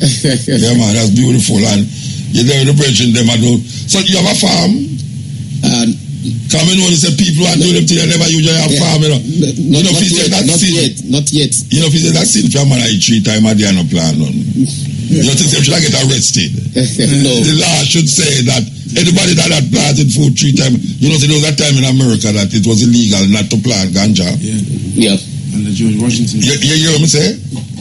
Not legal, you know. It was illegal not to plant ganja. In America. Yeah, and that's what Washington made his money from. Yeah. So that me I show you know say and slave too. You make money off a slave too and liquor. But the idea of planting, I don't think African people grasp that tradition of eat where you grow and grow where you eat. Of let your food be your medicine and your medicine be your food. Of plant where you want to eat. And we used to have it. Don't make a man come feed you, because the man who feed you, control you, Yeah, we used to have it. One head of state before, Ignatius Kutu Achampon. That was he was a military leader, but that was his policy. That you plant something by your backyard garden. Yeah, at that time, in the 70s and the 79, there was fantastic food in Ghana, everything fun. Well, everybody knows. Now we throw it away. McDonald's and Kentucky control everybody. Yeah, you know, we are natural people. We've always lived with nature. If you look at Africans, our way of life is synced with nature. And nature's prosperity reflects our prosperity. So, you know, traditionally we never had dirty rivers, we never had dirty lands, and there was a lot of wisdom in how we treated food. Africans will walk to the farm in the morning, take out the cocoa yam or take down the plantain and pick out the yam they want. That very morning, we didn't create a store at the house and decide to go to the farm once a week, because of the nutritional value of removing food from the ground each day. Yeah. So this shows you how closely linked Africans are tied with nature, and the further away we go from our natural traditional culture, the more harm we impose on ourselves. And that's why we're drinking from plastic bottles, and we're using energy. Well, they just ban plastic bag in Jamaica. They just ban. That's a good move. In Africa, I think Senegal and Rwanda have done it. We need to do it. Yeah. Cutting edge. Coming through doing things that we know we're supposed to do. The radio. Some people have a microphone in front of them for years and they don't know what to do. Microphone is a tool and also a weapon. You can use it to destroy the minds of people. You can use it to build and uplift them. We choose to do the latter. This is the cutting edge RFM as far as the studio in Jamaica there. So you see, we really are going with things. So we have a virgin in the studio. I will say I will have a virgin in the studio. One woman inside us, you know. I forgot to do something about that tomorrow, you know. That not happen again, you know. I hate man in here with me, you know. And one woman, you know. Can't make that happen like tomorrow again. Alright. So we have a virgin name Nelton Barrett. You Ghanaian? No. Yardman. You don't look like Ghanaian to be at all. No, yeah. No, you look like Ghanaian to me. No, from Jamaica. So how long you live up here now? No, I'm here just visiting 2 weeks now. Yeah. Where you visit? What kind of visit you go? Tell me. Well, I'm representing a company called Rockers Jamaica and Rockers Africa. It's a partnership to put on a cultural event where we can bring together dancehall and reggae music, right, to exchange our culture, bring it here, put on a show here, put on a show in Jamaica and across, you know, the globe, right? Well, I'm going next month. Well, with Freddie McGregor and the president of Colombia again. Dancehall artist, remember him again. Anyway. Yeah, they have a lot of events going on because of the year of return. Yeah. Our event was put in place prior to the concept, and so we're laying the foundation of that now, and it will be an annual event. And when you going to do this? March 30th at the Trade Fair Center in Accra. You know, when I come up here, me and Grams come up on the same plane from Jamaica to Florida there. And he might tell me about a concert we keep with him and Capleton. Well, them I do. Yes. Morgan Heritage. Yes. Him, Capleton and some other artists. That's not it that you deal with. No. So we're not going to just flood Ghana. Ghana will just flood you know. No, I mean, it's a good thing still. But the motherland. All right, so, because one time, I reggae never come here, you know. I pay white people cross it, so. The problem I have with it, though, know that the reggae come here is the wrong reggae come. I mean, you know, maybe you can't wrong reggae, but to me, you have wrong. Well, dancehall, really. There's a wrong kind of message in the music. When I say I go proliferate the whole Africa, so now, and I am very concerned about it, but what me can't do nothing about it. Them say, if you can't do nothing about it, let it make it go on, it will die out. But when I say now, so you say the first show is when? March 30th. Who they on that show there? Now that show we're looking for artists to contribute. Contributing artists. Hold on. Wait. Where you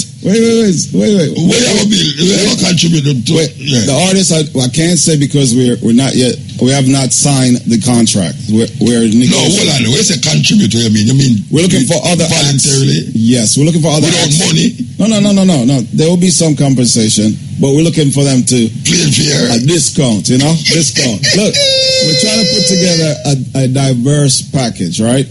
Annually. All right, so you don't have the artists them yet?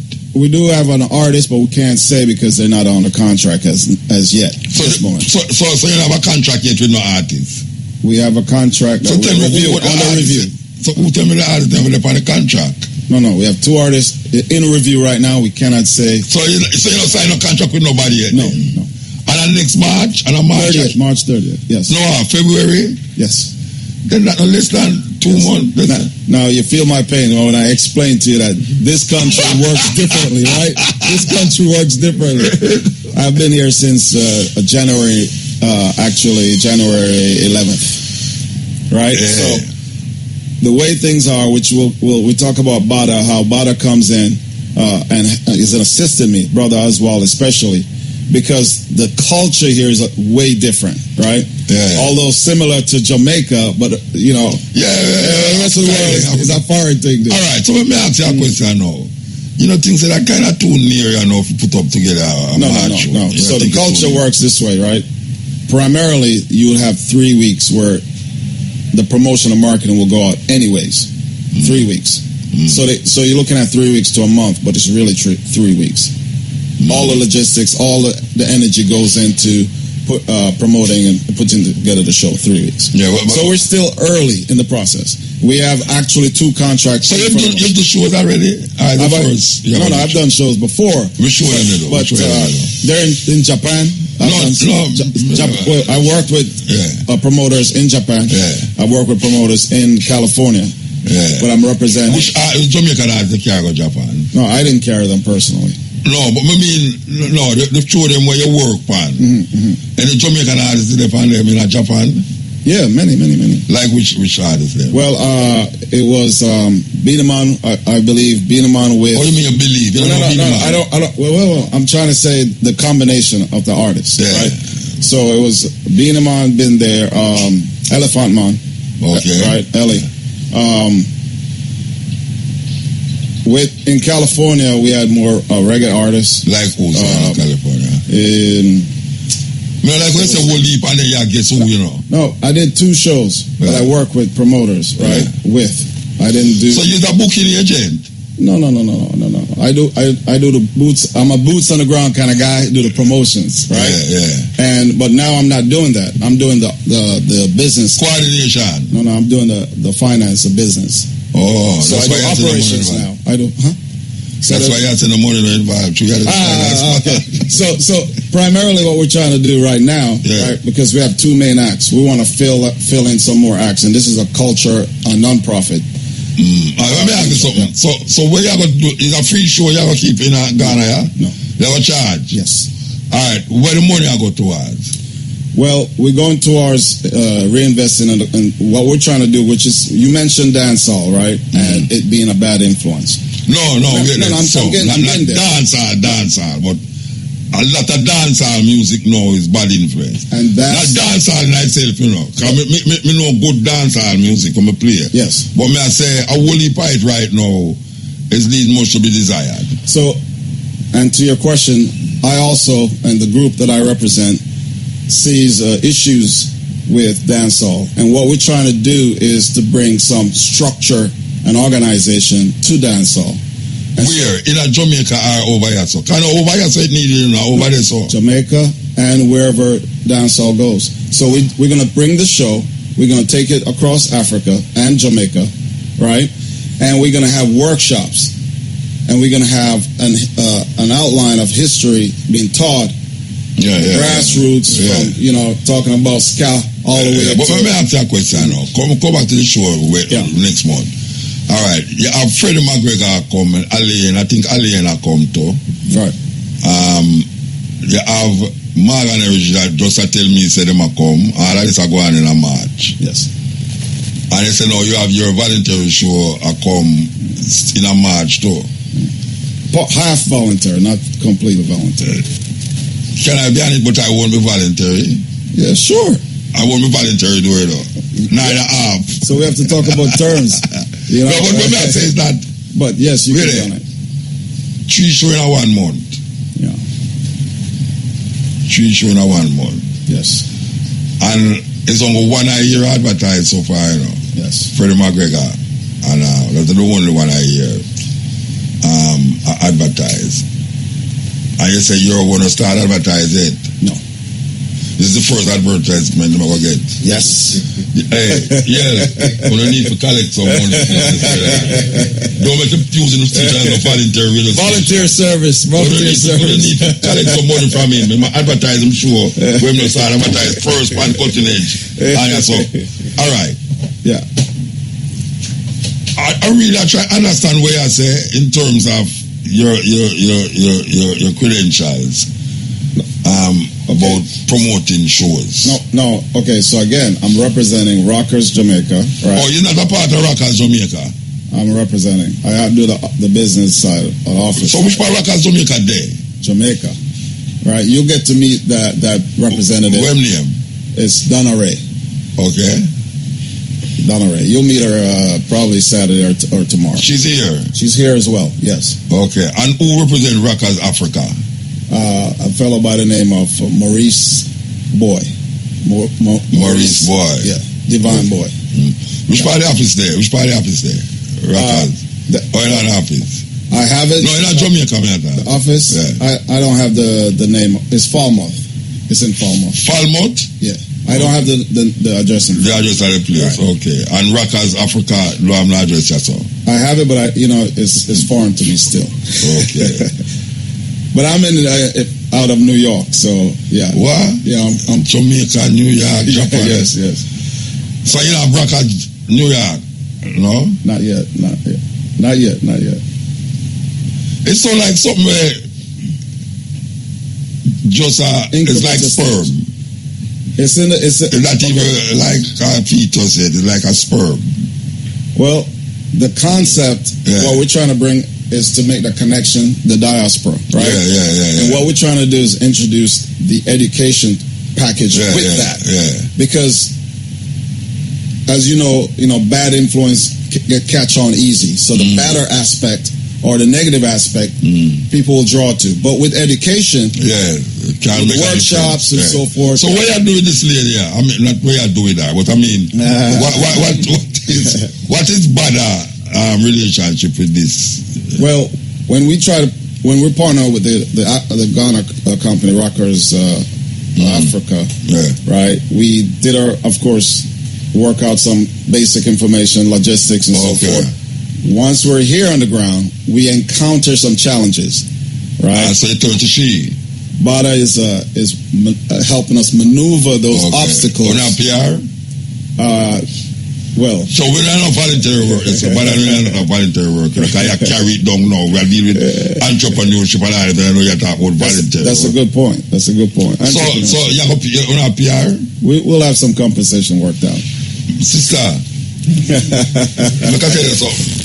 Don't make these people come from all over the world and make your things, sidetrack your things, so I can get up and watch on our face. Don't make these people come here and sidetrack you for your thing, You're supposed to get paid. So the man look like him have money already. Oh gosh. The man look like him have money already. You see, him turn back ways. You're from Ghana. You sound like you're from Ghana. You're from Ghana. That's what I tell you all the time. I'm not trying to take me fire as well. You know the man clean teeth, shape up, mustache look like Hitler war and all that. Real shape up and say, don't make him come here, come take it. Oh gosh. Because March man keep showing up. You didn't know him keep showing March. You see, listen. Wait a minute. You didn't know him keep showing March? Did you know that he was keeping a show here in March? Yes. You didn't know? No, I did. No, you did or no, you didn't? No, I knew because there's we have a program, a leaflet or whatever, everything that we're participating in. Okay, and that was one of them? Yes. Okay, March? Yes. The end of March? Yes. So what part Bada going to play in all that? We're going to assist him as much as possible to make this a go. Okay. But you know what the other show them do? Excuse me? You know about the other shows? There's 2 more shows in March, I have the shows on the thing on my phone. They keep sending to us. Look here. I'm going to have to come up taking on, because that phone thing I not work out, You have to take that phone and can't access it. Because this being your return, we're concentrating on what we're doing, as well as what the Ghanaian Association, what they're bringing forth. So we're trying to participate as many things that they're offering as well as ours. Because they made an announcement earlier when they launched off the year return, saying that we didn't participate in many of their things last year, so they would like for us to participate in more. So July is really the big things that are going to go on, July, August. So you're not I'm a volunteer show them. I volunteer my services to return to help Bada, and I spoke to Brother Oswald about returning. Okay. We mentioned actually June. July, August. He mentioned June. So, but we'll sort that out. We'll sort that out. See? So when you leave here, where you're going? Going back to New York. Yeah. I'm thinking I was say Yugoslavia. This guy. We got jokes. Yugoslavia to have a voluntary work up here. Mr. Article Yard man, All right. Yeah. But you sound like Article Yard man. You sound like a Nigerian too. Anyway, give time. All the time. So you're going to be there on Saturday? Yes, and we'll have the actual promoter on the entertainment side. Yes, Sister Donna Ray Rock. Okay. All right. We call her Rock, Donna Ray. She'll be representing that aspect of it. So I'm here, to introduce the partnership, because especially being the year of the return, and we be members of the diaspora, right? Yeah. And I must say, I have to give shout out to Bada, because we had many challenges. Right. And you mentioned some of the things in terms of contract, right? Yeah. And they look at me and said, "You look like money, and your price went from this to outrageous." You see, some of the things we're facing. And you look voluntary. And now I have to counter with volunteer, and then they're gonna say, "So it looks deceiving." You deceive no people. no. I wish I was big money, man. I wish I was big money, because there's a lot of opportunities in Ghana, of course, and we have back home. We are very entrepreneurial, so y'all people must consider taking their talents here, because there's a ton of opportunity. We just have to be mindful and work with people to understand the minefields that are here, but it is worth it. Yeah, it's worth it. Yes, we're talking to a virgin named Nilton Barrett via Ghana, via Falmouth, via Japan, via Los Angeles, via New York. May I tell you, planning a concert here at the end of March. And any artist in Jamaica who will want to come to Africa, here's your opportunity, voluntary. The first 3 times I come to Africa, I never get 1 cent. But I know that open up a whole marketplace to me. We keep coming to Africa. That sometimes I 3 times a year I come down to Africa. So not only Ghana especially, but other places. And I'm feeling good that I did. The first time when I come, I feel glad to know that I did come. And even though I never get no money, but it opened doors because of what we did do when we come first. We give thanks to that. This is the cutting edge and RFM. Asphalt, what you see along there? There's a big concert going on at 56 Hope Road. That is where the Bob Marley Museum is, and celebrating Bob Marley's birthday yesterday. This is the cutting edge, celebrating African experiences all over. Because that is where our head is. We come to Africa continuously, and we feel good to know so we can come here, because there was a time when we couldn't even pass the airport in Jamaica. But give thanks that it reached a stage now where many ones can come to Africa and even go anywhere you want to go, as a matter of fact. But we also ask the people them in power to make the thing easier for we as African people who's domiciled on those farmer slave plantation island. We really want to come here and continuous coming here. Make it easier, the flow easier. That our children can make sure say, yes, Africa. When you say you're African, it's not because you're born in Africa, it's because Africa born in you. You know that. I am the one you've been waiting for all long now. I am my ancestor. If it was not, you wouldn't have no ancestor. If you never have no ancestor, I wouldn't exist. So there's a justification of life and the freedom of life, and how life move and continue, never ending 360 degrees. So let's ask the people them in power to make sure say them understand where we are come from. It's the perpetuation of African consciousness through Marcus Garvey teachings. Marcus Garvey influenced whole heap of ones. Even the first democratically elected president of this country here, that is called Ghana. So we talk about Marcus Garvey and the offshoots of Marcus Garvey. We are talking about, are these leaders ready to look at the blueprint that Marcus Garvey set and follow suit? Because some things are going on now where we can't work with it. It gone lopsided. It no balance. It gone lopsided.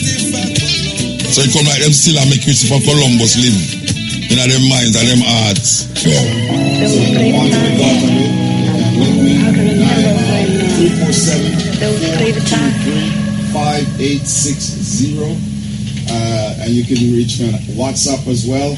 Then for the Ghana connection, for those that are here in Africa, my number, WhatsApp as well, is 011-233-5466-37670. And most importantly, we are working with a couple organizations, and I want to mention this, that we haven't sealed a deal yet in writing, but we will be buying some books, children books, that are from America, send them to a program here in Ghana for the children.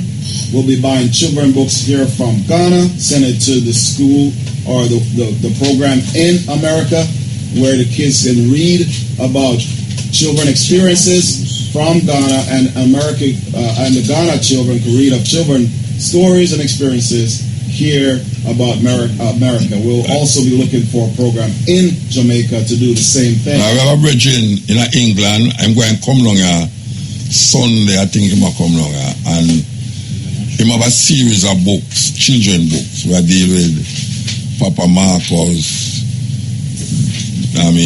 Daddy Taki, Nani, Malcolm X, a series of books, like a whole heap of them. I'm going to come along on Sunday. I'm going to promote it. I'm going to do an international promotion of these books. And we have the honor, when I was in England, we did invite him for the program in Birmingham. When him come, I know you still have a there still.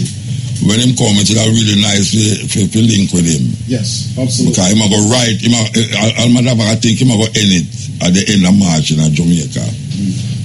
So it's a very, I find it to be very decent when put it together, presented, that children can understand the history of these men, these great men, where we always talk about. The children now know, say, even though them man they gone, but them still relevant in this time, So, yeah, it might come on Sunday.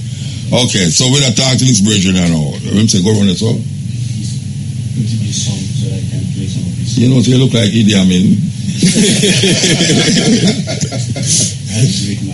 What? Great. Yeah. You think I'm going to tell me foolishness? Looks like what I'm talking about Venezuela, Maduro.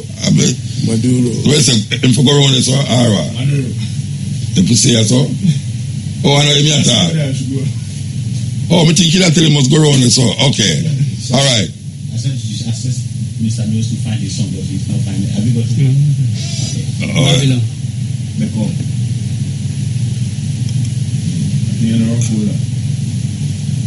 I'm going to take over my program now. Man, take over my program. Support me to lie the truth. All right. Well, Rando. You want to show him the tune?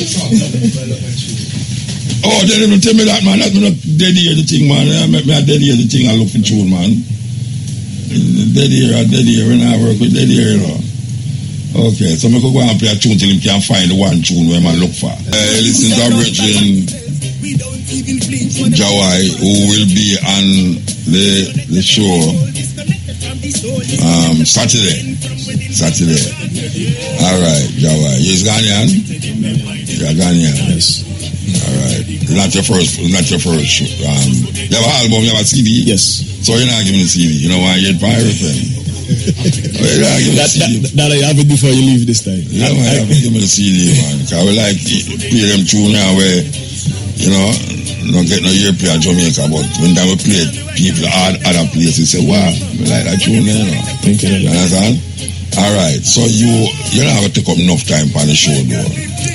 Come and the people, after you done, the people them come out and listen to me.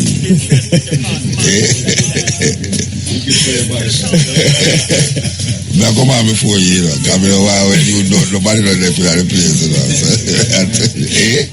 What is that?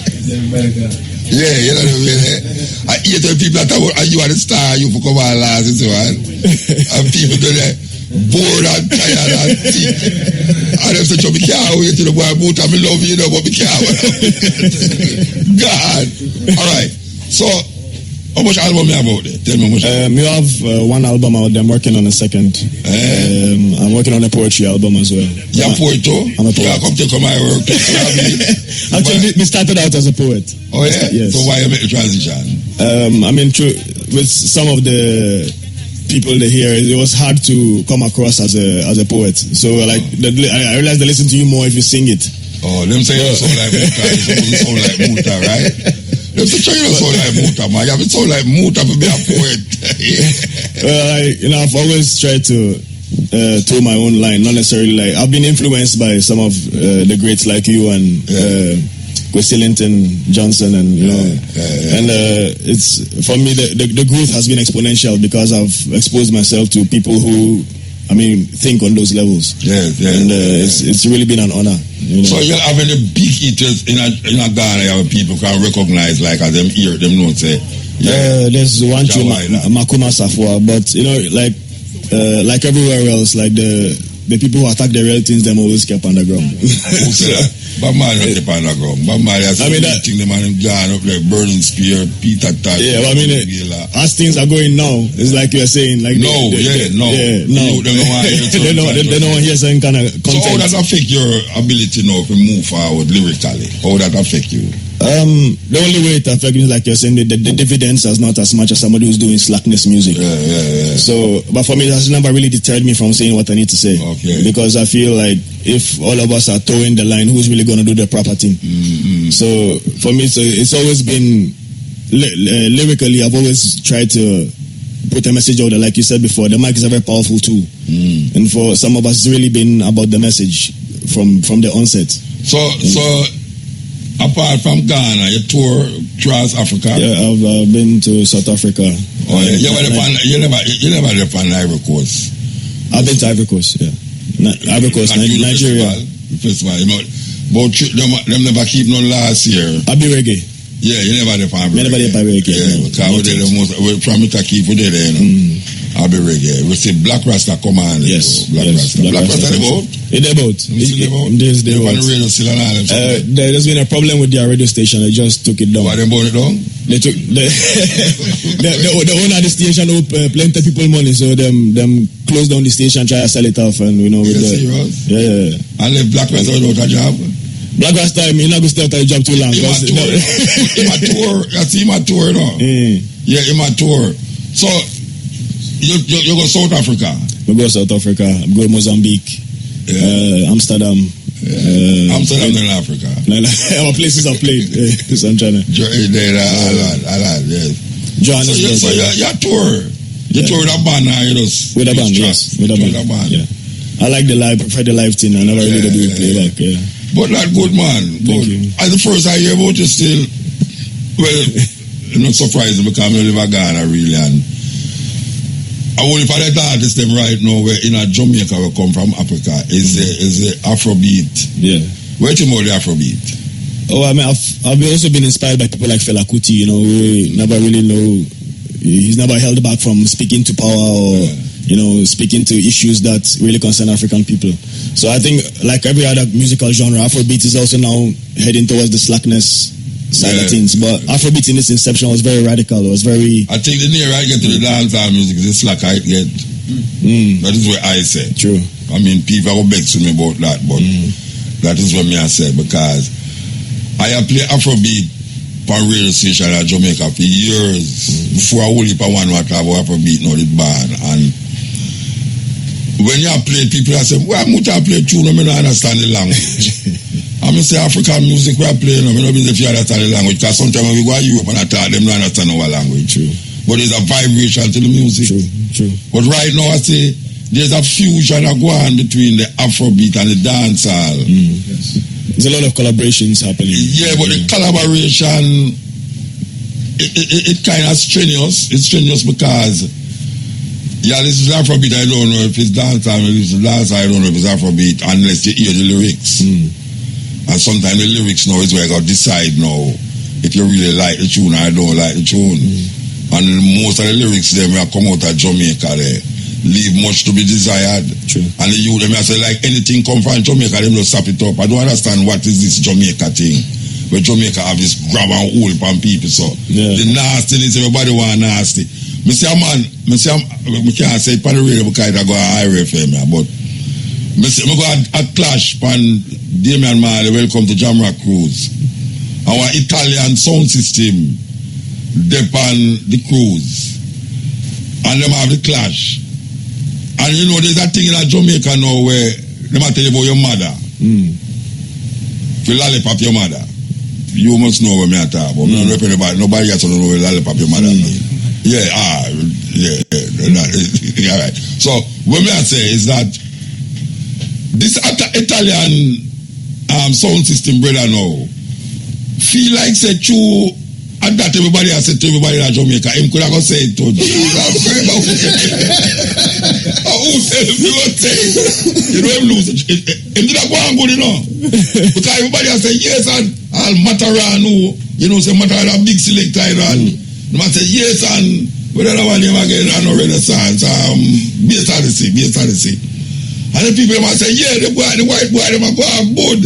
Because Jamaican people love when white boy the reggae, you know, them people say, yes, you know, it's like a thing when white boy, like when white woman a dance, them people say it more look like, acceptable, you know, they say, yes, white, China boy, you know, like Crown, the Japanese boy, they are the number one sound system, you know, I know, yeah. The brother go put on a dub plate, go say the same thing about your mother. Who tell him to go put on that? Him done right away. That done him totally. So you can't really. Jamaican people say these things, you know, but you have a partner, don't come say it. Don't come say it, yeah. Don't come say it. Yeah. Well, that's the same thing now with the dancehall music, you know, when we find out, you know, the dancehall music have a certain expression where it's Jamaican. It's when the African take it up, it sound false. So I think also like with a lot of the artists here, or even people in general, like Ghana, like I say, like I speak to you now, but in Ghana, we have for people say they learn and they tend to they overlearn. So like they tend to copy, but they copy in the wrong direction. Right, You see me? Like, the other day I was walking down the road and the things people hear when they associate a man with locks or a man with dreadlocks and the kind of words they hear around them. So say, oh, Rastafari, Bomboclat. Or like, how do those two things even make sense together? Well are they? That's Live Africa. Well are they?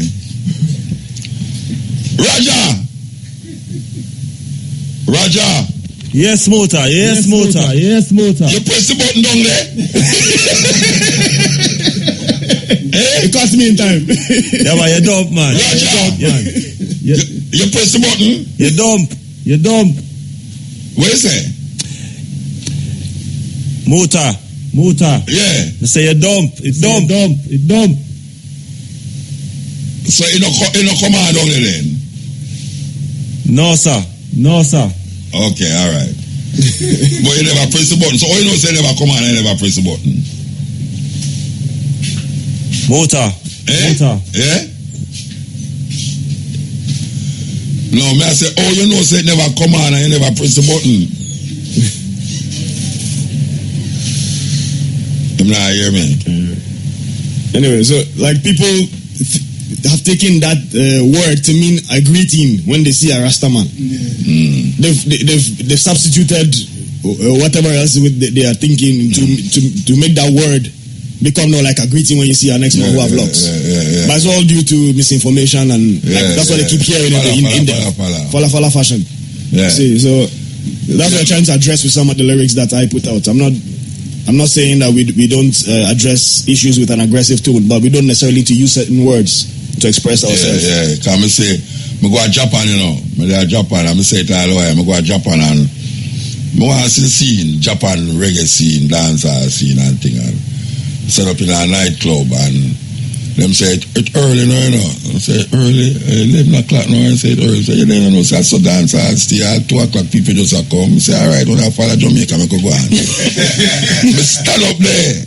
You see about 1 o'clock. I see about 8 girls are coming at the dancehall, Japanese, short, no bottom, same way. And if you look on them, You don't think they are some brown skin Jamaican. Them have on like the clothes where may I tell you, man, with shorts, if I was short, it would look good. If it was short, you'd accept it. Piece of cloth. May I tell you, them look weird, and may I say, no, Jamaica, we serious, Rasta. Me say, if it's good, we are the best good. And if it's bad, we are the worst of the bad. May I tell you, man, Jamaica in the top 5 more murderous countries. It's such a small population. I know them say Jamaica in the top 3 happiest people.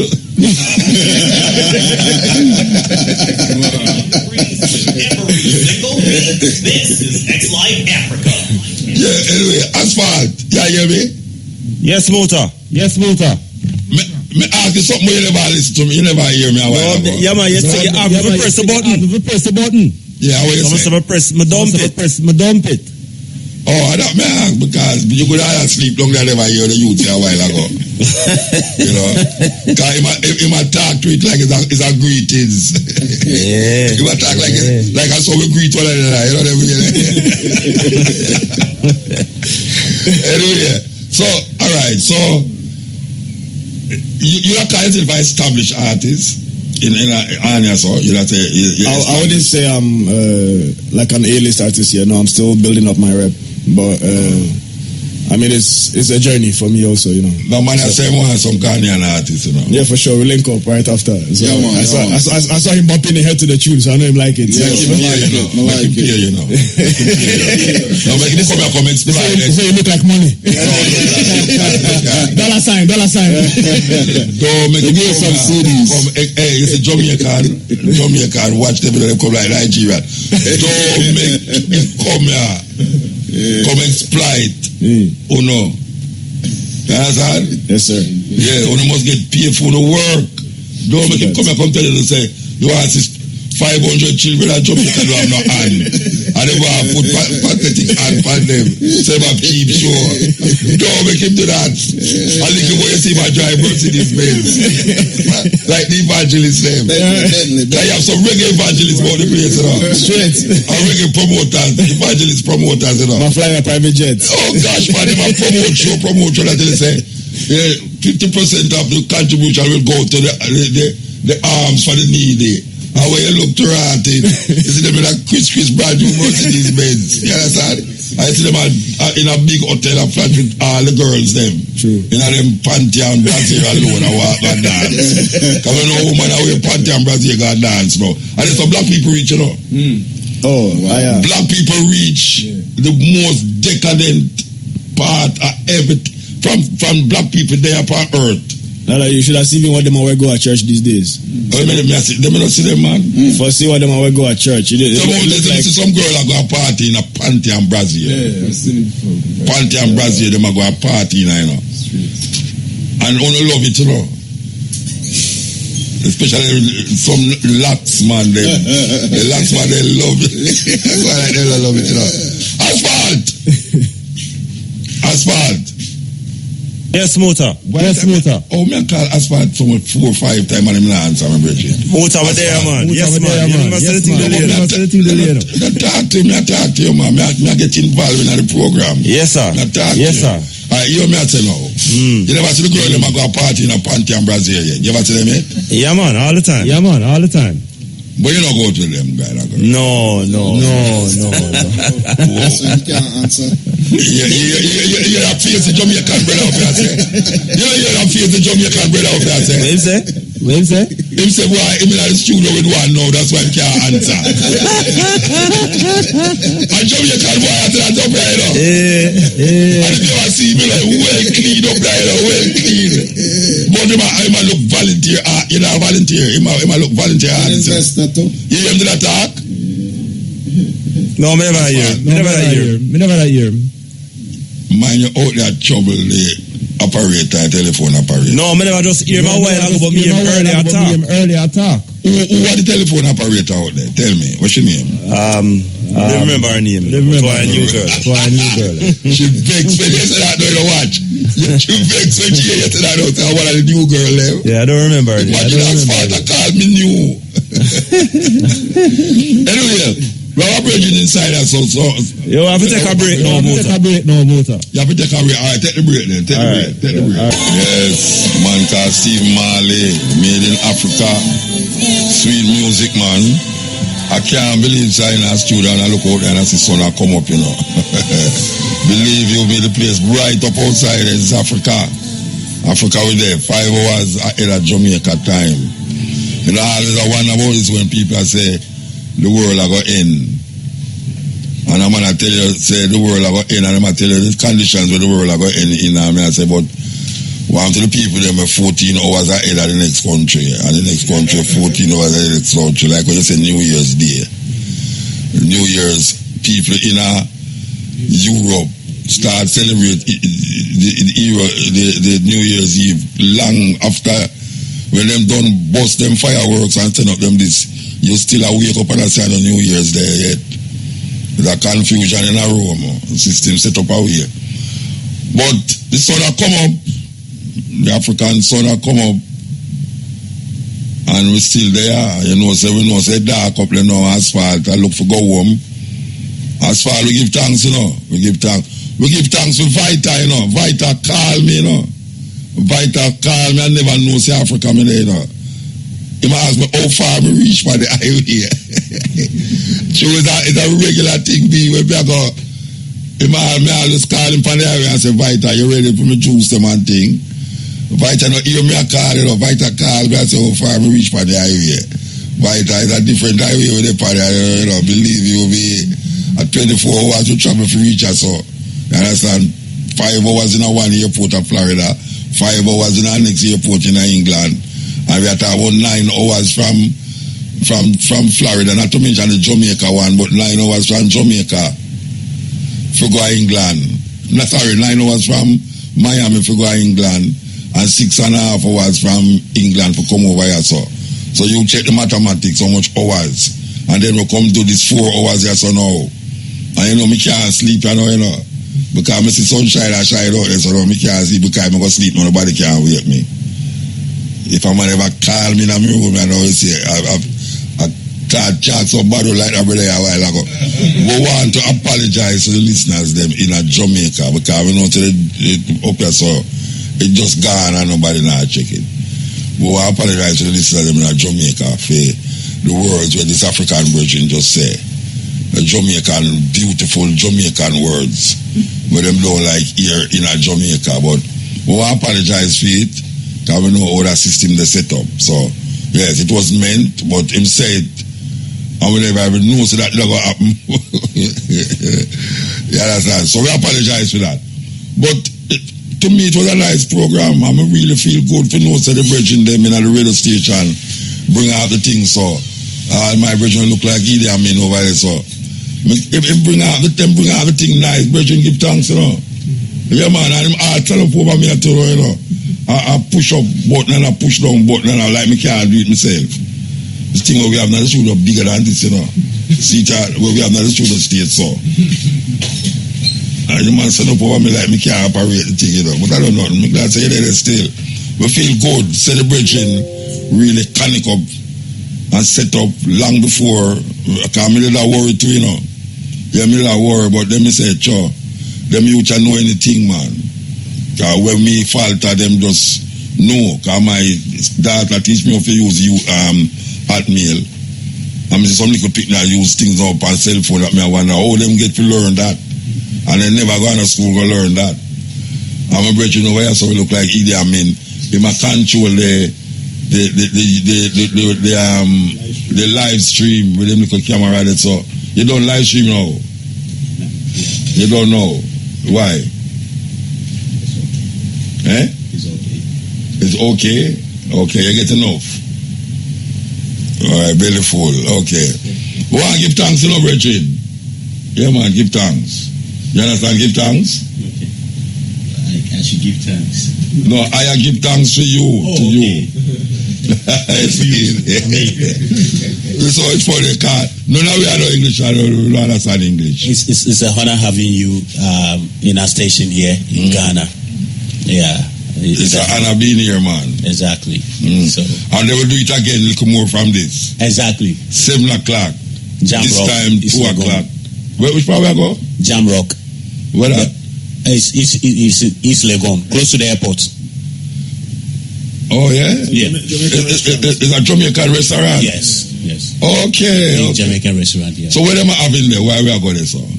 For the launch of the African Culture and Wellness Festival, the launch. Oh, them not have the lunch yet? No. You saw you say lunch, you know, like a lunch, I say, you know? Yes. So them are going to have the lunch there? Yeah. Okay. So, Jamaica people, by the time Muta lives here, me fee speak Patois Leko.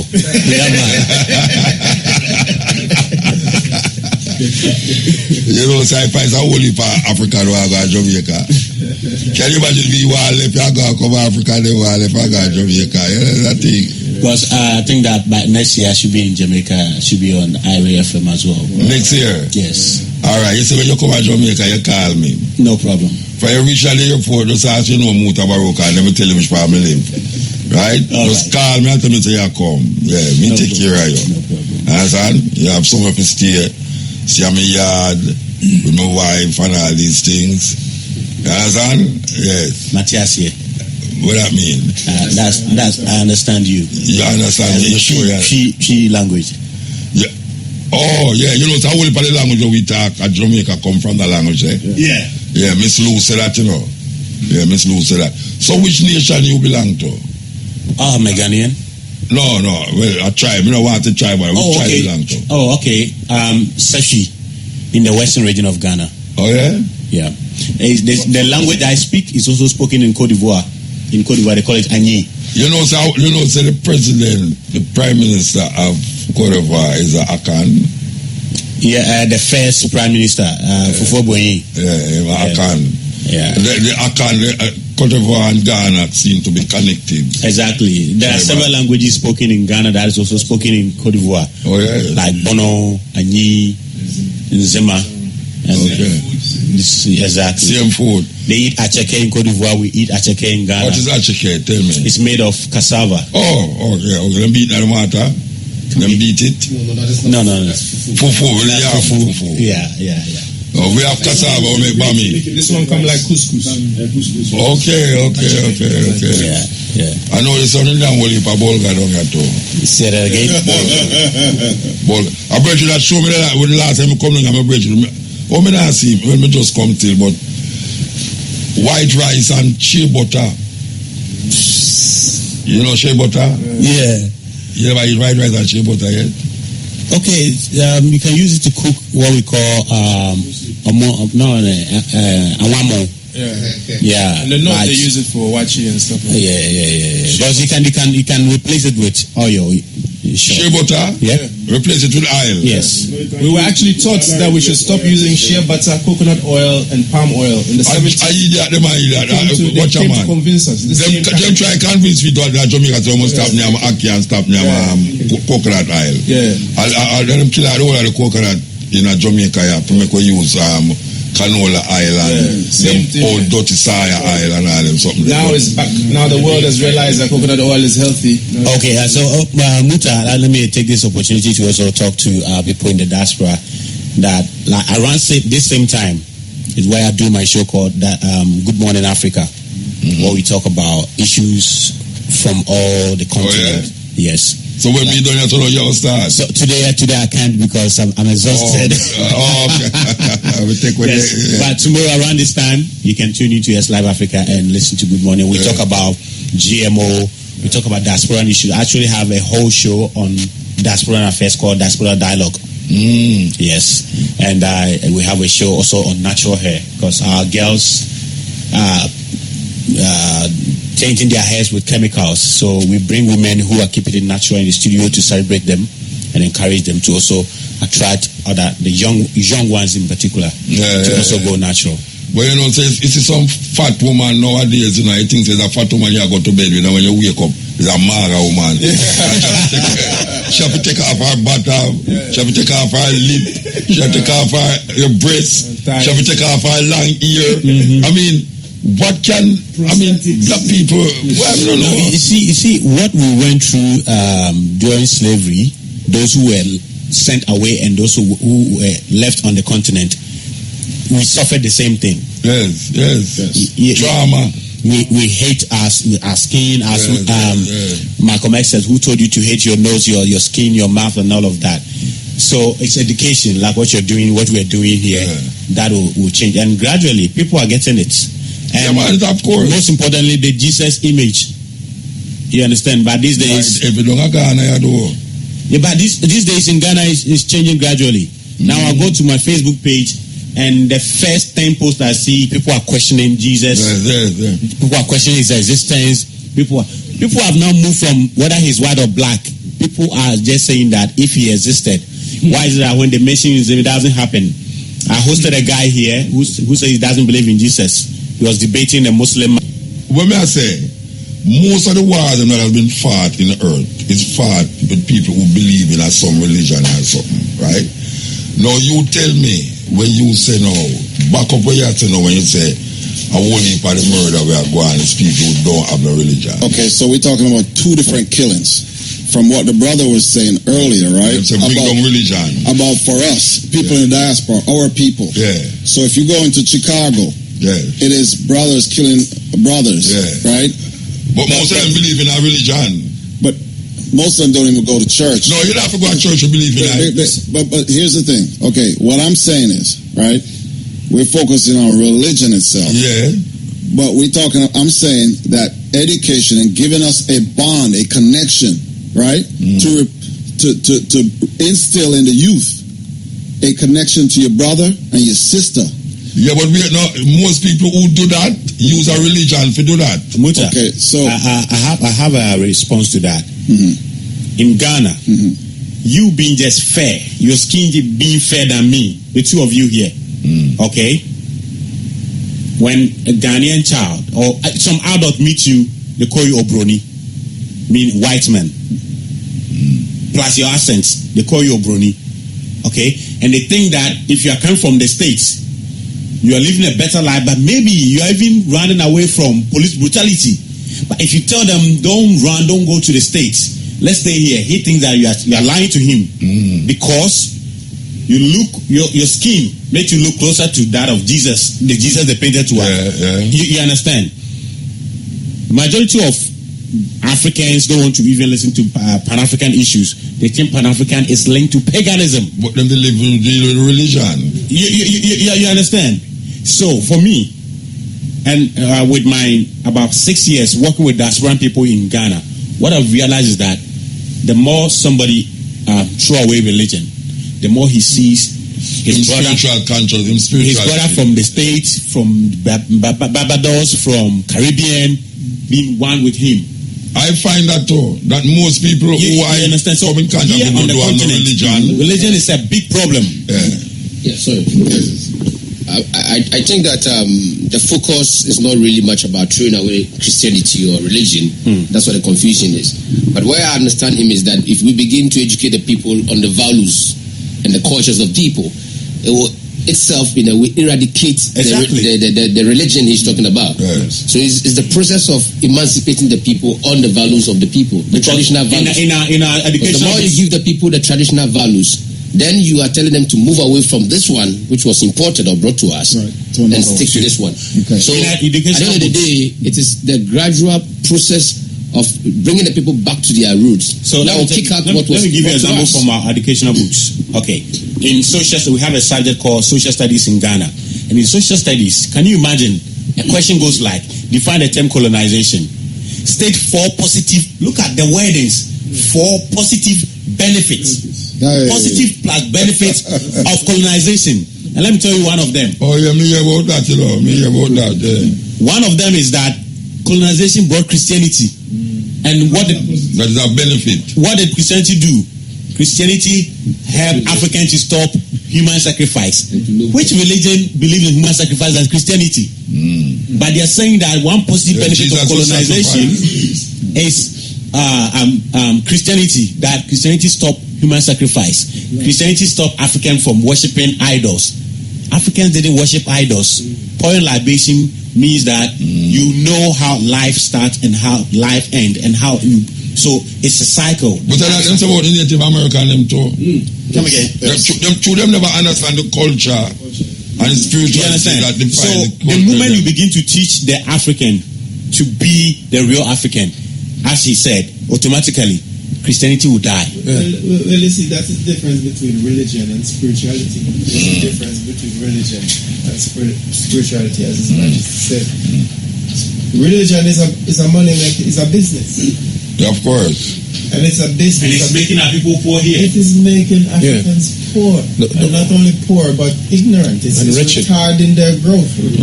The only way is to sankofa, is to go back to our adherence of natural law, our laws, which were our traditional laws.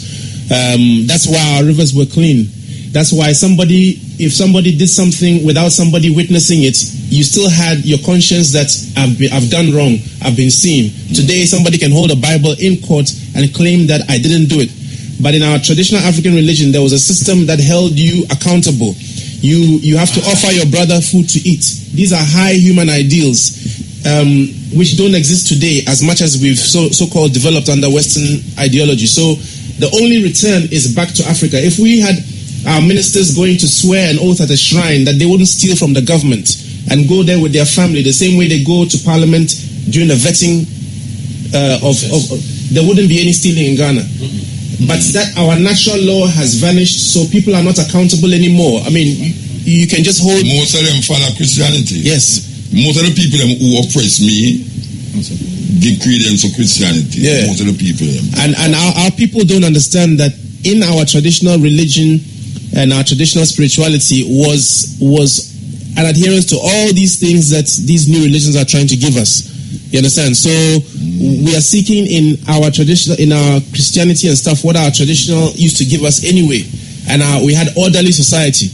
You know, you could go to someone's farm and you take some fruits to eat because you're hungry, but you couldn't take a basket and harvest and take it home. And all these things were our value system, which, like you say, our value system, which we adhered to. And that's the only way we can go back. And right now we're operating on somebody else's value system. But that's right. Inside, every single Ghanaian is aware of that thing. That's why in Ghana they say, "Nokuyejing." There's something in this world. That means that referring to our traditional systems that we make fun of today, but the Ghanaian intrinsically knows that this, what he's saying, if I did something wrong and somebody said, "I'll do you this," if you've done something wrong, you know you're in trouble. Yeah. But today you just hold the Bible like, I didn't do it. I didn't steal. Yeah, I'm swear upon Jesus' blood. I don't know. So, the thing is with with African spirituality, we found that we kept moving away from it just based on fear.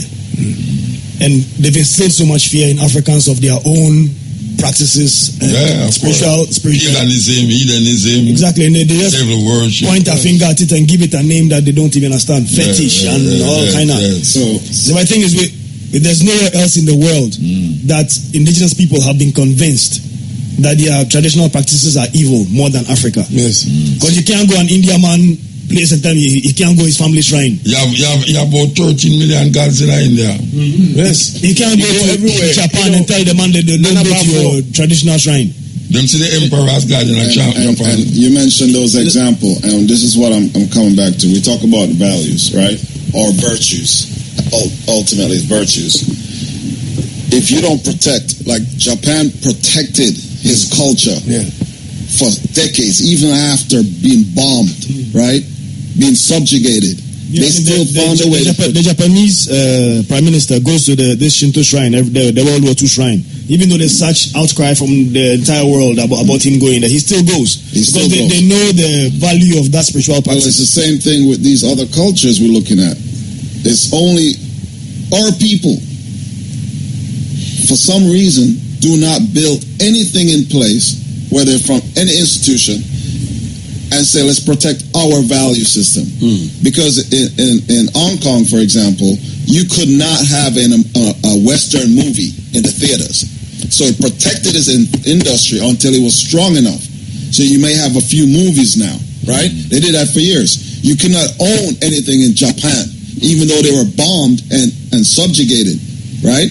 That you could not own property or a business in Japan for centuries. So maybe recently you could now own in partnership with the Japanese, right? So you have in Mexico that was invaded. I cannot purchase land. I could buy property, but I can't own the land. So you have everyone else developing methods to protect their culture. Yeah, all right. One second. Do you know that the Bible and the message is sent around the world? It's more powerful than the bomb the American use on, of course, Japan. You understand? But not wrong with that. African people was displaced from them land. All of these people, Japan, India, them never take them out of them land and carry them go somewhere where them never let them lose them culture and them thing there. That's a total different thing. If you colonize a man on his own land, but you maintain him culture, or take him out of him land where he can't even live in culture and colonize him, we have to move now. We just give thanks to the moment, give thanks to the time and the energy. As we say, we will work here from 2 to 5:45 on the stepping razor, and we're going to say from 7, right? 7 to 11. 7 to 11 in a Ghana and in Africa. So, yeah, man, we give thanks, and we are going with this tune. Yeah? We can say the tune we already about it. That tune we already about it, but we're going to play this tune. Them are going like them not rate Rasta.